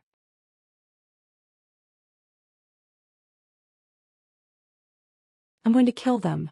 Li Mo, Zhou Yifeng, Yun Ruoyan, and the remaining students were also infuriated by the female instructor's description. I've brought the person you're looking for, Lai Yun began. Release Thunderbolt now. You guys let our people come over first. Zhou Yifeng tightened his grip on Thunderclap, and with a loud crack, Thunderclap let out a muffled groan. How dare you? Lai Yun shouted at Zhou Yifeng. You've injured our man so badly that I'd like nothing more than to break his arm. Zhou Yifeng growled. Release our man now. Don't doubt me. If you try anything funny, I'll kill him. As soon as Zhou Yifeng finished speaking, Thunderbolt groaned once more. Yun Ruoyan saw that one of Thunderbolt's arms had already been deformed by Zhou Yifeng's grip. Thunderbolt gritted his teeth and didn't make a sound. We'll release him first. Thunderbolt Batian finally spoke. His voice wasn't loud, but it reached everyone's ears. Yes, master. The burly man who was holding Lan Ying unlocked the shackles on her feet and pushed her forward. Lan Ying staggered a step forward, then walked towards Zhou Yifeng and the others step by step. Master, those hamsters are using a teleportation array to escape, one of the burly men whispered to Thunderbolt Batian. Thunderbolt Batian took out a red handkerchief from his sleeve and wiped his hands. So what if they're escaping? They're just a bunch of insignificant beasts. Keep an eye on the 3 in front or I'll skin them alive. No, leave that woman for me. Thunderbolt Batian pointed at Yun Ruoyan. She's worth more than this. I don't do business that's a loss. Yun Ruoyan and Li Mo's gazes were constantly on Thunderbolt Batian. Naturally, they hadn't missed him when he pointed at Yun Ruoyan. Follow behind me and don't act rashly. Li Mo could sense that Yun Ruoyan seemed to hate Thunderbolt Batian, and he was afraid that she would act rashly. They've all been sent away. At this moment, Qin Feng walked up from behind. He held the gigantic saber in his hand and stood together with the 3 of them. Master Qin. Only then did Lan Ying see Qin Feng. Her eyes, which seemed to have dried up, were filled with tears. Lanning, Qin Feng called out. He walked forward, put away his sword and took off his outer robe. Lanning, I'm sorry I didn't protect you well enough. However, just as Qin Feng was about to reach Lanning Pai Lai, the sky-swallowing beast behind her suddenly leaped forward like a bolt of lightning. Its original canine form instantly transformed into a gigantic pitch-black beast with a mouth full of sharp teeth. When Qin Feng saw this, he threw down the robe in his hands, pulled out his sword, and slashed at the sky-swallowing beast behind Lanning. Zhou Xian was holding on to Thunderbolt so he couldn't attack. As for Liu Mo, he appeared between the sky-swallowing beast and Qin Feng in a flash of green light. At the same time, the sky-swallowing beast spat out a huge ball of flame towards Qin Feng and Zhou Xian. Liu Mo was already in front of Qin Feng. He pushed out his palms and an ice shield appeared in front of him, blocking the ball of flame. Split up. A burly man by Pai Baishan's side commanded. The other 3 burly men behind him charged towards Yunruan, Zhou Xian, and Qin Feng with a flash of sword light. It seemed as though each of them wanted to deal with Yunruan's group in one fell swoop. When Lai Yun saw this, she took out a flying dagger and was about to shoot it out, but Pai Batian stopped her. Miss Lai, you're a guest of the Pai family. How could we allow you to kill these lowly rats? Wouldn't it be more interesting if we just stood here and watched the show? When Lai Yun saw Pai Baishan's luxurious red robe and his hands behind his back, she said, but Thunderbolt is still in their hands.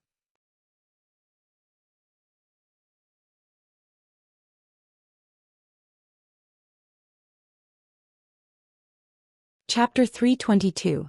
Teach him a lesson so that he won't be so impulsive in the future, Lei Batian said indifferently.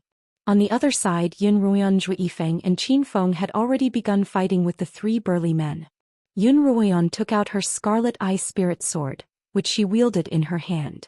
In addition, her movements were extremely nimble and she attacked from afar or at close range. For a moment, the burly man, whose cultivation was higher than Yunruan's, wasn't able to gain an advantage over her.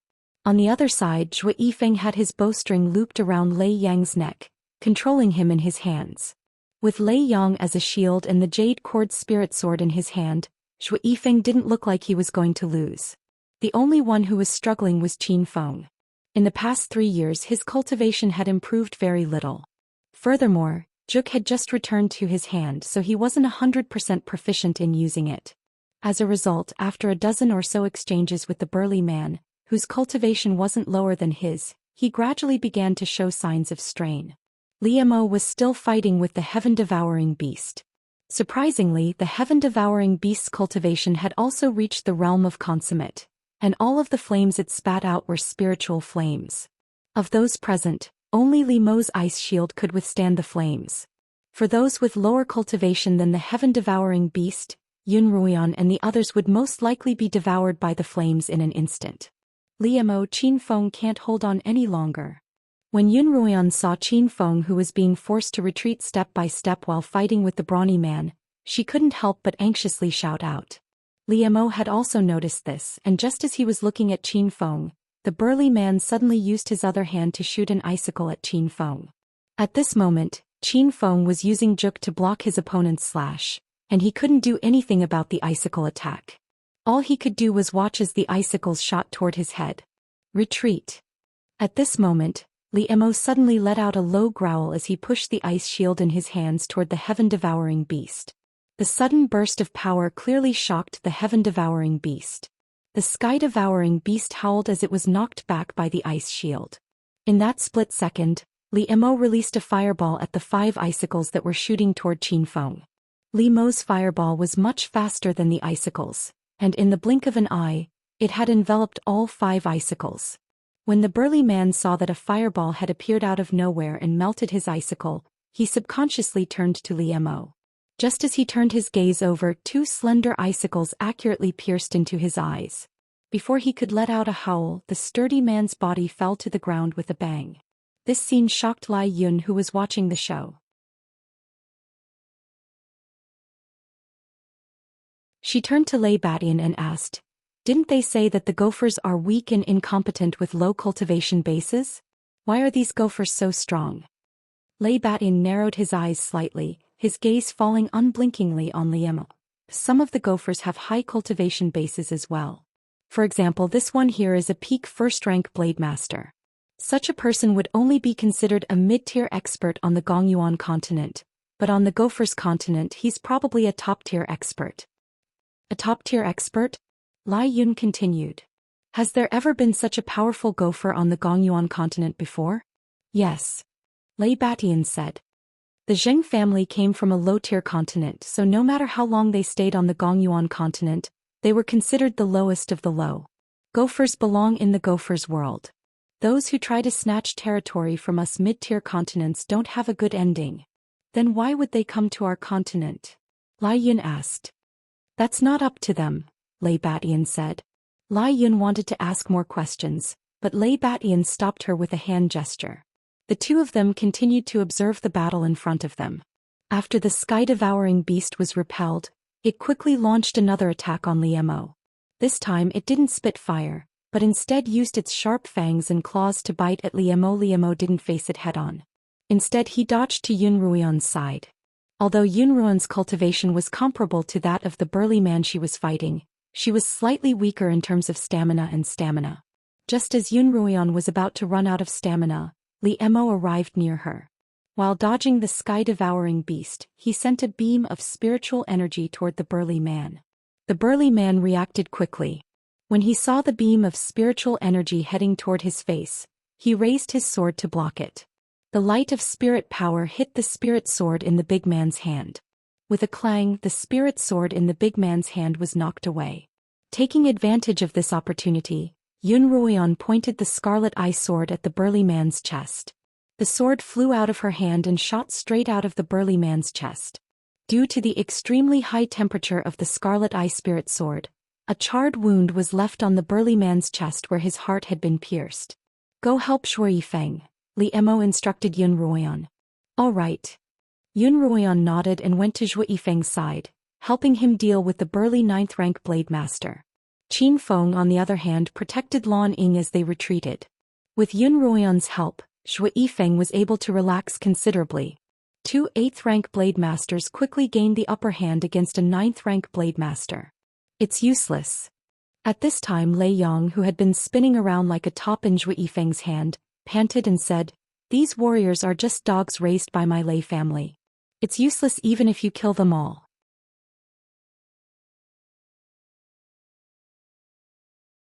As long as my brother makes a move he will still die.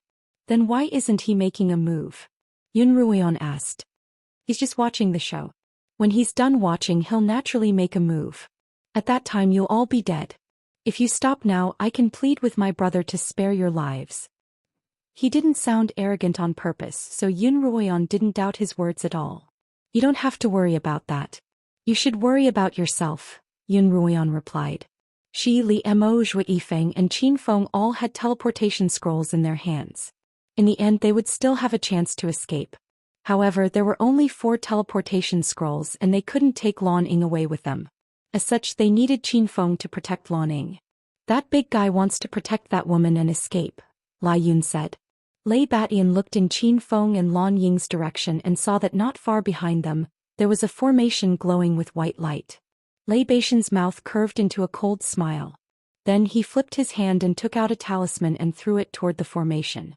The talisman suddenly expanded in midair and sped toward the formation like an eagle with wings. Then a bolt of lightning struck the formation from the talisman. After being hit by such a strong impact, the white light on the formation flashed and disappeared. This scene fell into everyone's eyes. Everyone was shocked, including Liemo. Liemo had heard the first elder talk about the power of talismans. A few days ago Yun Ruoyan gave him a talisman. This was the first time Liemo had seen such a thing in his life, but he never expected it to be so powerful. A small paper talisman infused with spiritual power was able to instantly destroy a formation that took 2 peak stage cultivators a day and a night to set up. What kind of powerful force was required to do this? When Qin Feng and Lan Ying saw that the space array was destroyed, their eyes were filled with despair. The two of them were stunned on the way. Lan Ying, take this. This is a spatial scroll. Qin Feng took out a spatial scroll and handed it to Lan Ying. Open it now and you can go home, The spatial scroll. Lan Ying took the spatial scroll in her hand and looked at Qin Feng. Let's go together. A spatial scroll can only send one person away at a time. You go first. I'll go with Li Mo and the others, Qin Feng urged. You go first. Lan Ying saw that Qin Feng was acting strangely. She was about to speak again when she suddenly felt a pain in her chest. Then she spat out a mouthful of blood. Then Lan Ying's legs went soft. Although she was supported by Qin Feng, she still slid to the ground as if she was deflated. Lan Ying, what happened to you? Lan Ying. Qin Feng held Lan Ying and asked anxiously. Lan Ying kept spitting out blood, and a purple-black palm print slowly appeared on her chest. Lei Batian. Lan Ying looked angrily in the direction of the cave entrance. There a blue figure stood quietly.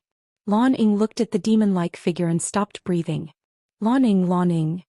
Qin Feng called Lan Ying's name loudly, but Lan Ying could no longer give him any reaction.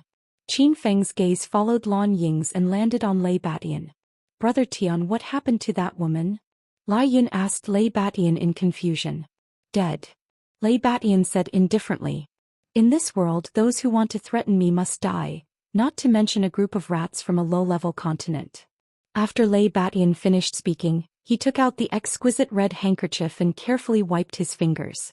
It turned out that when Lan Ying was brought into this passage, Lei Batian gently touched her body.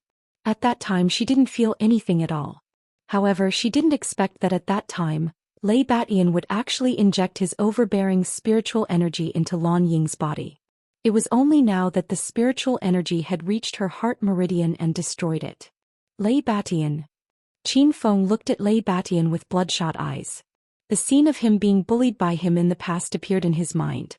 2 male teachers were beaten to death by his subordinates. The rest of the teachers were also killed by them in the human hunting game. Now Lan Ying also died in his hands. Qin Feng felt the hatred in his heart as if it was going to burst out of his chest. In the past, in order to protect the lives of the 16 students, he didn't hesitate to live like a coward. Now all 16 students had been sent away. Qin Feng no longer had any worries.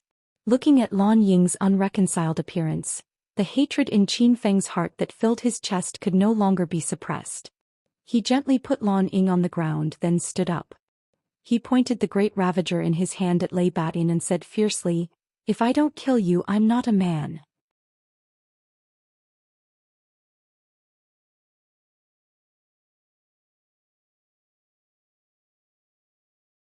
Chapter 324.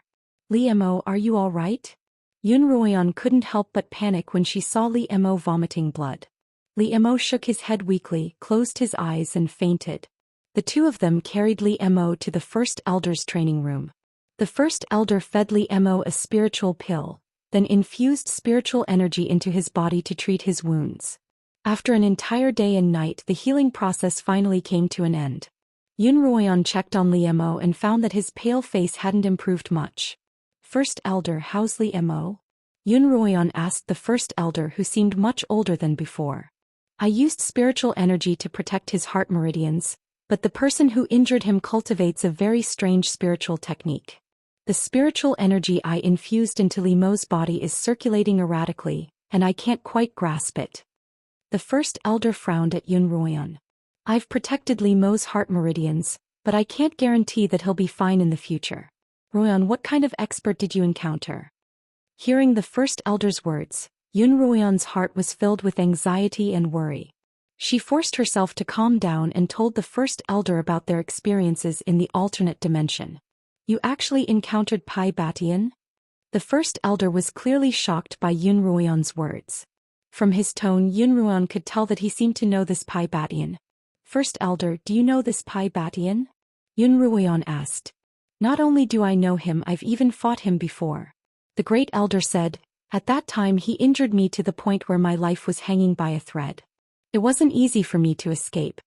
So when the first elder had first entered the alternate dimension, he had encountered Pai Batian and had suffered greatly at his hands.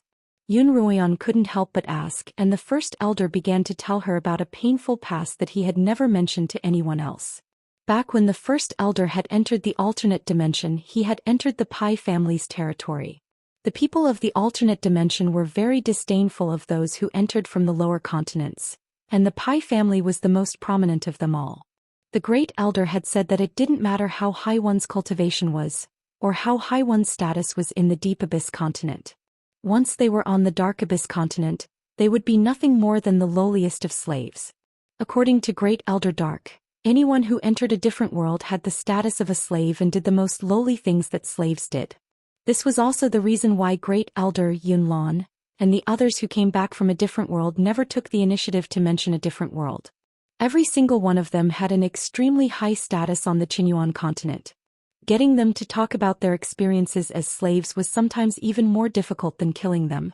The Great Elder said that his first job was to raise horses in the Pi clan's stables. Once, Pi Batian brought a young child to the stables to shoot arrows. The Great Elder accompanied them as a stableman. One of the horses was suddenly startled and the child was thrown off the horse. Although the child was young at that time, he had already begun to cultivate, so he was not injured. Seeing that the child was not injured, the Great Elder did not care too much. He stepped forward and helped the child up. What he didn't expect, however, was that as soon as he helped the child up, a red whip appeared above his head. At that time, the Great Elder was already a peak 9th rank blade master, only a step away from becoming a sword saint. Therefore the Great Elder was able to dodge the whip. Thunderclap Heavenly General was very surprised that the Great Elder had dodged his attack. Moreover, he seemed to have suddenly become interested and dismounted from his horse to engage in a battle with the Great Elder.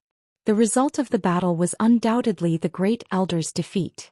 At the time, the Great Elder had received several lashes from Pi Batian.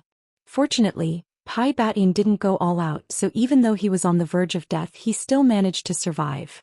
I was about the same age as Li Mo back then, and a 9th rank blade master's cultivation was already top-notch on the Qinyuan continent. Pi Batian, on the other hand, looked even younger than me, but his cultivation had already surpassed mine. The Great Elder sighed. First Elder, are you sure that Thunderbolt Batian was only slightly younger than you? Yun Ruoyan asked doubtfully. I'm sure. What's wrong? Great Elder asked. The Pi Batian we saw didn't look much older than Li Mo. He had the appearance of a youth, but according to you he should have been about the same age as my father, Yun Ruoyan replied. You might not be aware of this. The Great Elder sat down on a chair. Once a blade master reaches the realm of a sword saint, the process of aging will be lengthened. 10 years for a normal blade master is only a year for us. Pi Batian entered the realm much earlier than I did, so he naturally looked younger than I did. In fact, he was about the same age as your parents. The Great Elder told Yun Ruoyan that Pi Batian had clearly intended to kill Li Mo. Yun Ruoyan asked the Great Elder if there was a way to save Li Mo. As long as there was a way, she was willing to do it, no matter how difficult. However, the Great Elder shook his head. I've already done my best. Li Mo was heavily injured in the past, but he managed to survive on his own. I'm afraid he'll have to rely on himself again this time. Because the Great Elder had expended too much spiritual energy to treat Li Mo's injuries, he had to immediately go into seclusion to cultivate. As a result, Yun Ruoyan was left alone by Li Mo's side. Li Mo lay silently on his bed, his handsome face as still as ever. Other than the slight rise and fall of his chest, there was no sign of life.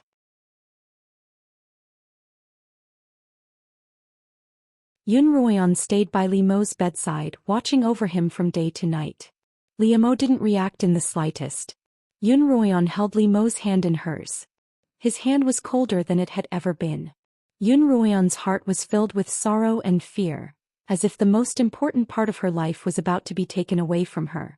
Li Mo, you can't let anything happen to you. You can't abandon me, do you understand? Yun Ruoyan caressed Li Mo's pale, determined face. She stood up, bent down and planted a kiss on Li Mo's lips. Just as Yun Ruoyan's lips touched Li Mo's lips, Yun Ruoyan suddenly felt a reaction from Li Mo. Li Mo, are you awake? Are you awake? If you're awake, open your eyes and look at me, all right? Yun Ruoyan hurriedly stood up and looked down at Li Mo. She stared unblinkingly at Li Mo. She was sure that Li Mo had opened his eyes slightly, but now they were tightly shut. Yun Ruoyan thought that her eyes were playing tricks on her. Her heart ached and her tears fell onto Li Mo's lips. Yun Ruoyan once again bent down and kissed Li Mo's tear-stained lips. This time Yun Ruoyan could clearly see Li Mo open his eyes. Although it was only slightly, Yun Ruoyan was certain that Li Mo was reacting to her presence. Because when she kissed Li Mo actually responded to her by kissing her back. Yun Ruoyan, however, didn't dare to leave Li Mo's side. As she kissed him, Li Mo's eyes slowly opened. Li Mo's hands also slowly lifted up, pulling Yun Ruoyan's small body into his embrace. His cold hands caressed Yun Ruoyan's cheeks. At first they were cold, but slowly they warmed up. Li Mo, you. Yun Ruoyan was both surprised and happy. Li Mo had actually woken up, and it didn't seem like there was anything wrong with his body. Yun Ruoyan was about to get up to inform the first elder, but Li Mo tightened his arms around her. Li Mo's still somewhat weak voice rang out beside her ear. Yana, don't go. I need you to treat my wounds. Yun Ruoyan looked at Li Mo's face. His previously rosy cheeks were rapidly turning white, and his body temperature was rapidly dropping. Li Mo, how should I treat your wounds? Yun Ruoyan asked hurriedly. Li Mo held Yun Ruoyan in his arms, his voice weak. I want you to give yourself to me right now. Yun Ruoyan naturally understood Li Mo's words. Her eyes slowly widened as if she'd heard something inconceivable. She raised her head and looked at Li Mo incredulously. Can I really treat your wounds like this?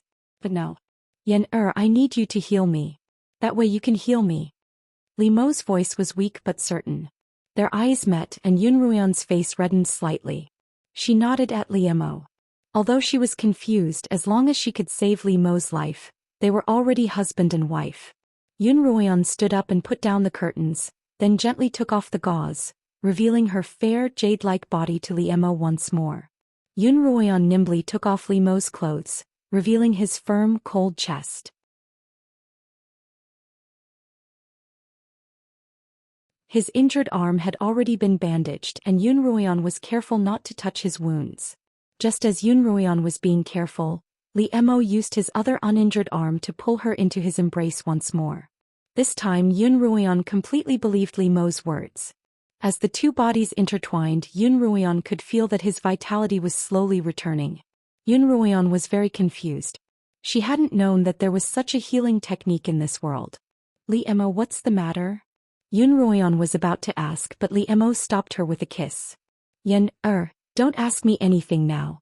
I'll tell you everything, but not now, Li Mo murmured by her ear. Yun Ruoyan slowly sank back into the warm embrace of the sea. It was the same feeling she'd had on the night she and Li Mo had consummated their marriage. Warm, comfortable, and intoxicated.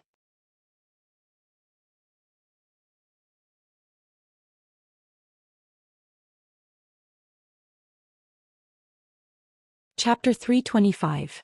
Yun Ruoyan woke up in the crook of Li Mo's arm.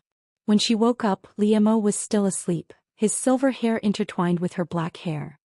His skin was snow-white, almost translucent, and his nose was as tall as ever. His lips were so red that they looked as if they could bleed at any moment. Even though this wasn't the first time she had seen Li Mo in person, Yun Ruoyan was still stunned every time she saw him. How could there be such a breathtakingly beautiful face in this world? Furthermore, Yun Ruoyan found that Li Mo's face seemed to shock her more and more each time she saw him. Even though it was still the same face, it seemed to grow more and more seductive each time she saw him. As if sensing Yun Ruoyan's burning gaze, Li Mo slowly opened his eyes, revealing a pair of icy blue eyes that seemed to contain the stars in the night sky. You're awake. Li Mo's voice was low, his lips curled up in a doting smile as he gazed at Yun Ruoyan gently. I'm awake. The man in front of her was clearly someone she couldn't be more familiar with, but Yun Ruoyan's heart still couldn't help but race, as if she were a girl suddenly seeing the man of her first love.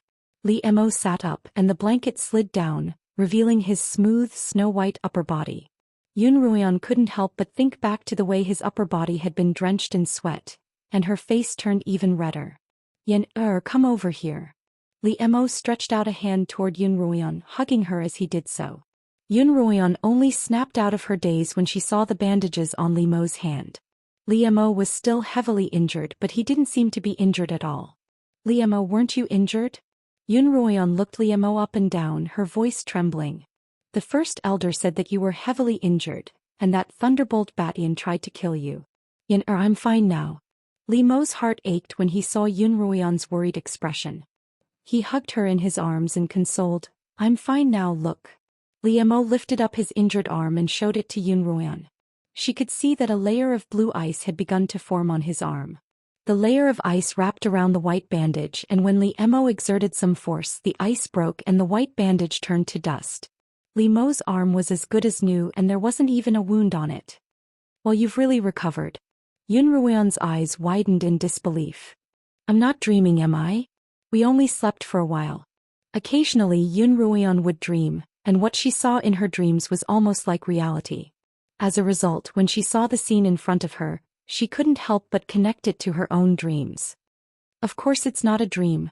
Li Mo lowered his head and planted a kiss on Yun Ruoyan's forehead. Only when she felt the warmth of his kiss did Yun Ruoyan's heart relax. "Li Mo, you've really recovered. You scared me to death." Yun Ruoyan leaned against Li Mo's chest, her heart still pounding with fear. In Yun Ruoyan's eyes, Li Mo had always been a relatively strong presence. Apart from the first time they had met when he had been severely injured, this was the first time Yun Ruoyan had seen him injured. It's all thanks to you treating my wounds this time. Otherwise I really would have died." Li Mo stroked Yun Ruoyan's hair. Yun Ruoyan asked curiously, "I treated your wounds?" She suddenly remembered that Li Mo had said that he needed her help to treat his wounds, and then he had pounced on her. Could this be what he was referring to? As soon as Yun Ruoyan thought of this possibility, Li Mo spoke up. There's something I've always wanted to tell you, but I've never had a suitable opportunity. Actually, there are times when there's a chance, but I don't know how to tell you." "What is it? Why don't you know how to tell me?" Li Mo's words had aroused all of Yun Ruoyan's doubts. She sat up and looked at him. "Because I'm afraid," Li Mo replied honestly. "I'm afraid that you'll get angry and leave me." Yun Ruoyan couldn't help but laugh at Li Mo's serious expression. "Your Highness, is there really something that you're afraid of?" "In the past I wasn't afraid of anything, but that's because I didn't care about anything. Now that I care about something, I'm naturally afraid." Li Mo's tone and expression were both serious. Yun Ruoyan leaned back on Li Mo's shoulders and looked at his chiseled, jade-like chin. "I'm yours now. What are you afraid of?" "You're mine now." Li Mo sighed as if a heavy burden had been lifted from his shoulders. He wrapped his arms tightly around Yun Ruoyan. "You once said that you didn't want any secrets between us, and you've already told me all of your secrets. Naturally, I shouldn't hide anything from you. Even if you'll get angry, I'll tell you everything. But you have to promise me that if you're angry, you can hit me or yell at me, but you're not allowed to leave." Yun Ruoyan frowned. What could it be that Li Mo was so serious about? Could it be that he had other women besides her? If that was the case, it really wouldn't be something that could be resolved with just physical abuse. Just as Yun Ruoyan was deep in thought, Li Mo began, I actually had a motive for getting close to you." Yun Ruoyan's train of thought was interrupted. "Motive? What motive?" Yun Ruoyan clearly remembered that when she had first met Li Mo, she had still been the pitiful, ugly second miss of the Yun family. She was neither favored nor beautiful. So what motive could Li Mo have for getting close to her? "Because I want your body." Li Mo looked at Yun Ruoyan, his hand resting on her smooth, slender shoulder. His icy blue eyes seemed to burn with a fire. Hearing Li Mo's words and seeing his expression, Yun Ruoyan couldn't help but blush again. Li Mo's next words, however, were completely out of her expectations. "I don't want your body because I've fallen in love with you at first sight."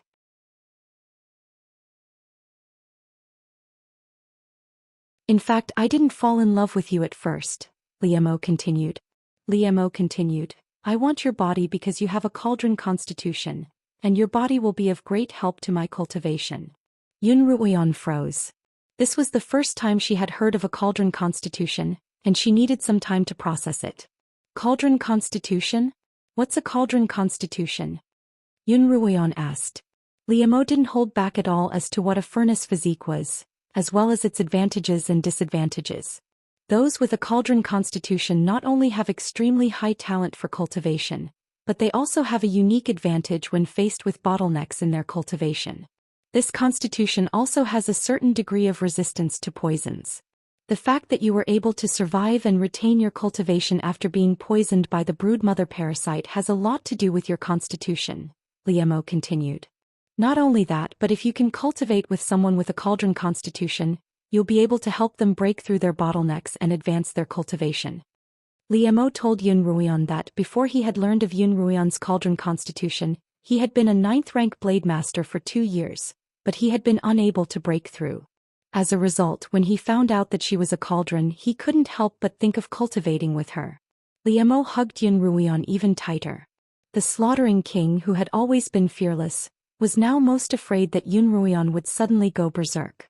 In that case, you broke through to become a peak blade master on the night of our wedding night? Yun Ruoyan didn't go berserk, nor did she go berserk. Instead, her tone was surprisingly calm. Yes, Liemo replied. I'd been accumulating spiritual energy for nearly 3 years, but I hadn't been able to break through. The moment I joined hands with you, all of my spiritual energy gushed out like a flood, breaking through my bottleneck and advancing from 9th rank to a peak blade master. In that case, did you recover from your injuries because of my physique? Yun Ruoyan asked. Yes, Liemo replied. I didn't expect your constitution to be able to help me recuperate. The spiritual energy that Thunderbolt Batian sent into my body was extremely domineering, and while I was unconscious I tried to force it out of my body, but I wasn't a match for it. But when you kissed me, when your body neared mine, the weak spiritual energy in my body suddenly grew stronger. Liemo looked at Yun Ruoyan's expression. She had only been shocked at first, but now she was as calm as ever. But the more she was calm, the less confident Liemo felt. If she had been a little more agitated and questioned him on why he had lied to her, or coldly accused him of lying, Liemo would have found it much more normal. Since Yun Ruoyan didn't ask any questions, Yun Ruoyan could only explain herself.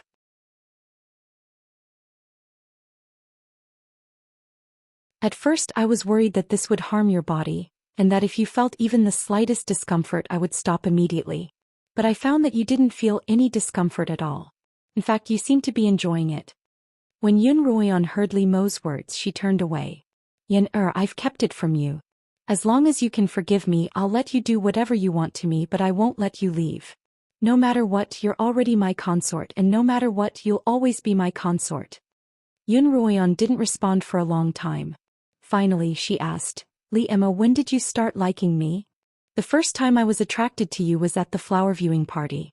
You had an ugly face, but you exuded the aura of a peerless beauty. At that time I felt that you weren't as simple as you seemed. Then, in the lake in the Phoenix Orchard, I saw your true face and I almost had you. Liemo's words stirred up Yun Ruoyan's memories. When Liemo mentioned the flower viewing party and the lake in the Phoenix Orchid Forest, the face of a devilish man suddenly appeared in front of Yun Ruoyan's eyes. Yun Ruoyan suddenly struggled to sit up in Liemo's embrace. So that man was you.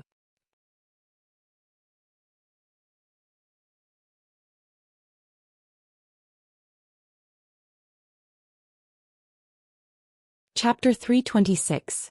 Back at that lake, Yun Ruoyan had been drugged by an aphrodisiac and she had been in a daze. After her hasty escape, she had quickly forgotten all about the man who had almost taken advantage of her. All she remembered was that she had been reminded by Qiuqiu at a critical moment to ambush that man.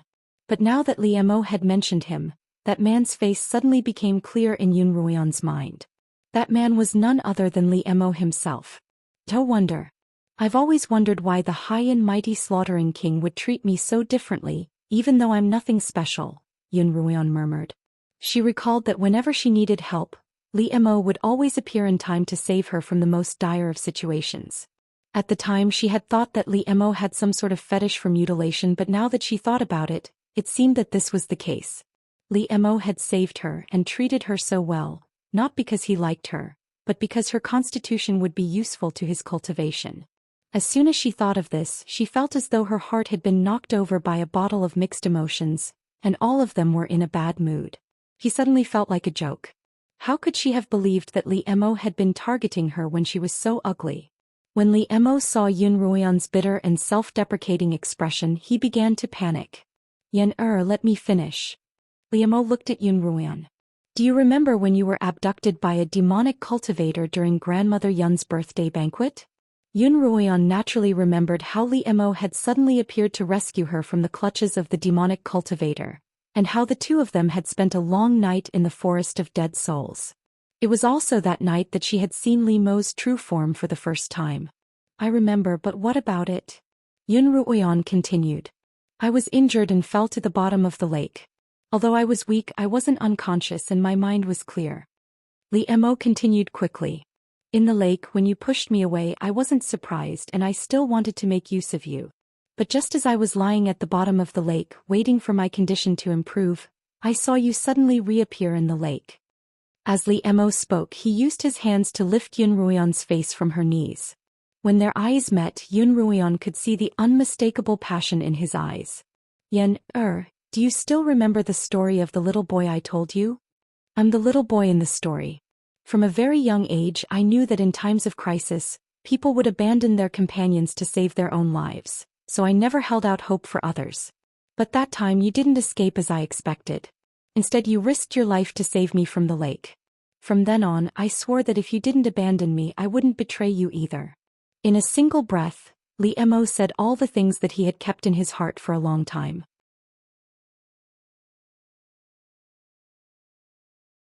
It seemed as though he had never spoken so much in his entire life.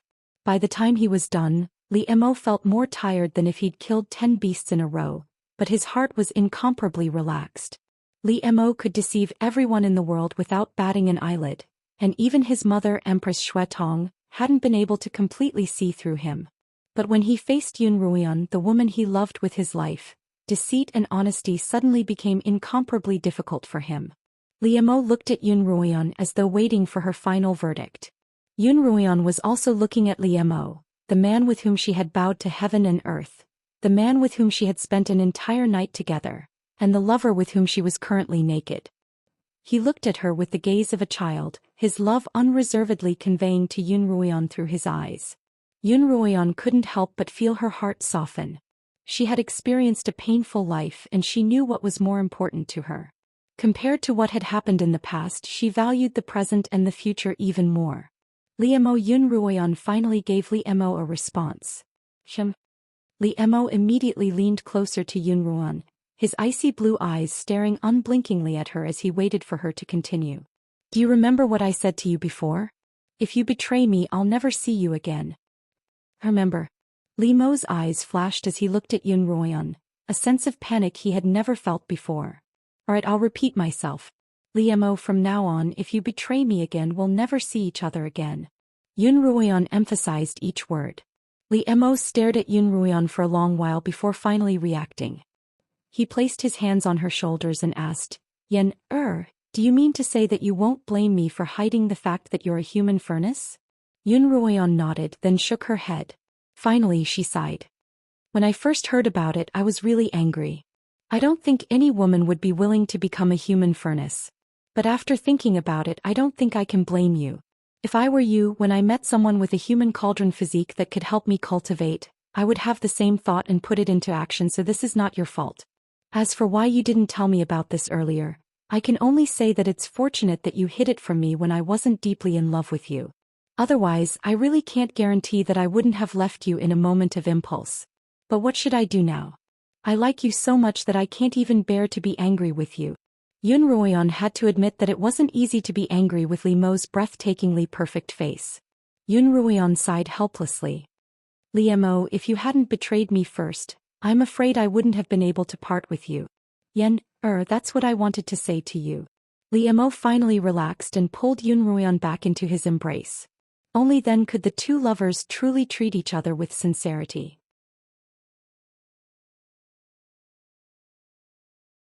Deep in her heart, Yun Ruoyan was actually quite thankful that she had a special constitution as a furnace. If not for it, Li Mo wouldn't have been able to see her in the sea of people around her. If she didn't have such a special constitution, she would only be able to watch as Li Mo suffered such a grievous injury. Perhaps the heavens had given her this special constitution so that she could be together with Li Mo, just as the heavens must have given her some sort of mission when she was reborn. The first elder had determined that Li Mo's injuries were fatal, so when he came out of seclusion after 2 days and 1 night, he couldn't help but be surprised to see Li Mo standing in front of him, perfectly fine. However, he quickly recalled what Li Mo had told him about Yun Ruoyan's constitution, and he immediately understood what was going on. That's good. The first elder patted Li Mo's shoulder. He had been wondering how he should tell Empress Xue Tong about Li Mo's injuries, but that problem had been solved. At first, Yun Ruoyan was worried that the first elder would ask too many questions, and she was prepared to take her leave. However, the first elder didn't seem interested in Li Mo's recovery, and Yun Ruoyan couldn't help but sigh. Ruoyan. The first elder suddenly turned to Yun Ruoyan. Excuse me for a moment, I have something to say to Li Mo. Yun Ruoyan nodded, glanced at Li Mo and walked out. Master, what's the matter? Li Mo asked. Since the first elder had sent Yun Ruoyan away, there had to be something he wanted to tell her that he couldn't let her know about. I have something to tell you, the first elder suddenly said mysteriously. The first elder's tone suddenly turned mysterious. It's not that I'm intentionally avoiding Ruoyan, but it's more appropriate for you to speak to her alone. After about 5 minutes, Li Mo finally emerged from the first elder's training room. Let's go. Li Mo immediately pulled Yun Ruoyan out of the southern tower. Where are we going? Yun Ruoyan asked once they were out of the southern tower. To your cottage by the cliff. A green light flashed beneath Li Mo's feet, and he soared into the air with Yun Ruoyan in tow. Yun Ruoyan looked down from her sword and saw that quite a few students had already gathered in the academy grounds. The holidays had ended without her noticing. Yun Ruoyan raised her head and saw that not far away, dozens of swords were piercing through the clouds and stopping in the plaza of Kongming Academy. Those were the students that her seniors had picked up from the bottom of the Kongming Mountains, those who were too weak to fly on their swords. Yun Ruoyan also saw a few familiar figures among the swords: Zhou Yifeng, Lin Qingxue and Lin Qingchen. Lin Qingchen was being carried by a senior, while Lin Qingxue was standing on Zhou Yifeng's sword.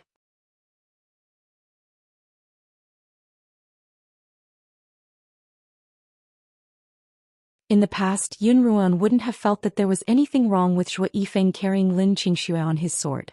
However, ever since Zhou Yifeng had confessed to her that he didn't like Lin Qingxue, Yun Ruoyan had become quite disgusted with the two of them being so close. Yun Ruoyan felt that if they didn't like each other, it would be better to be decisive. If they continued to flirt with each other, one of them would surely be hurt.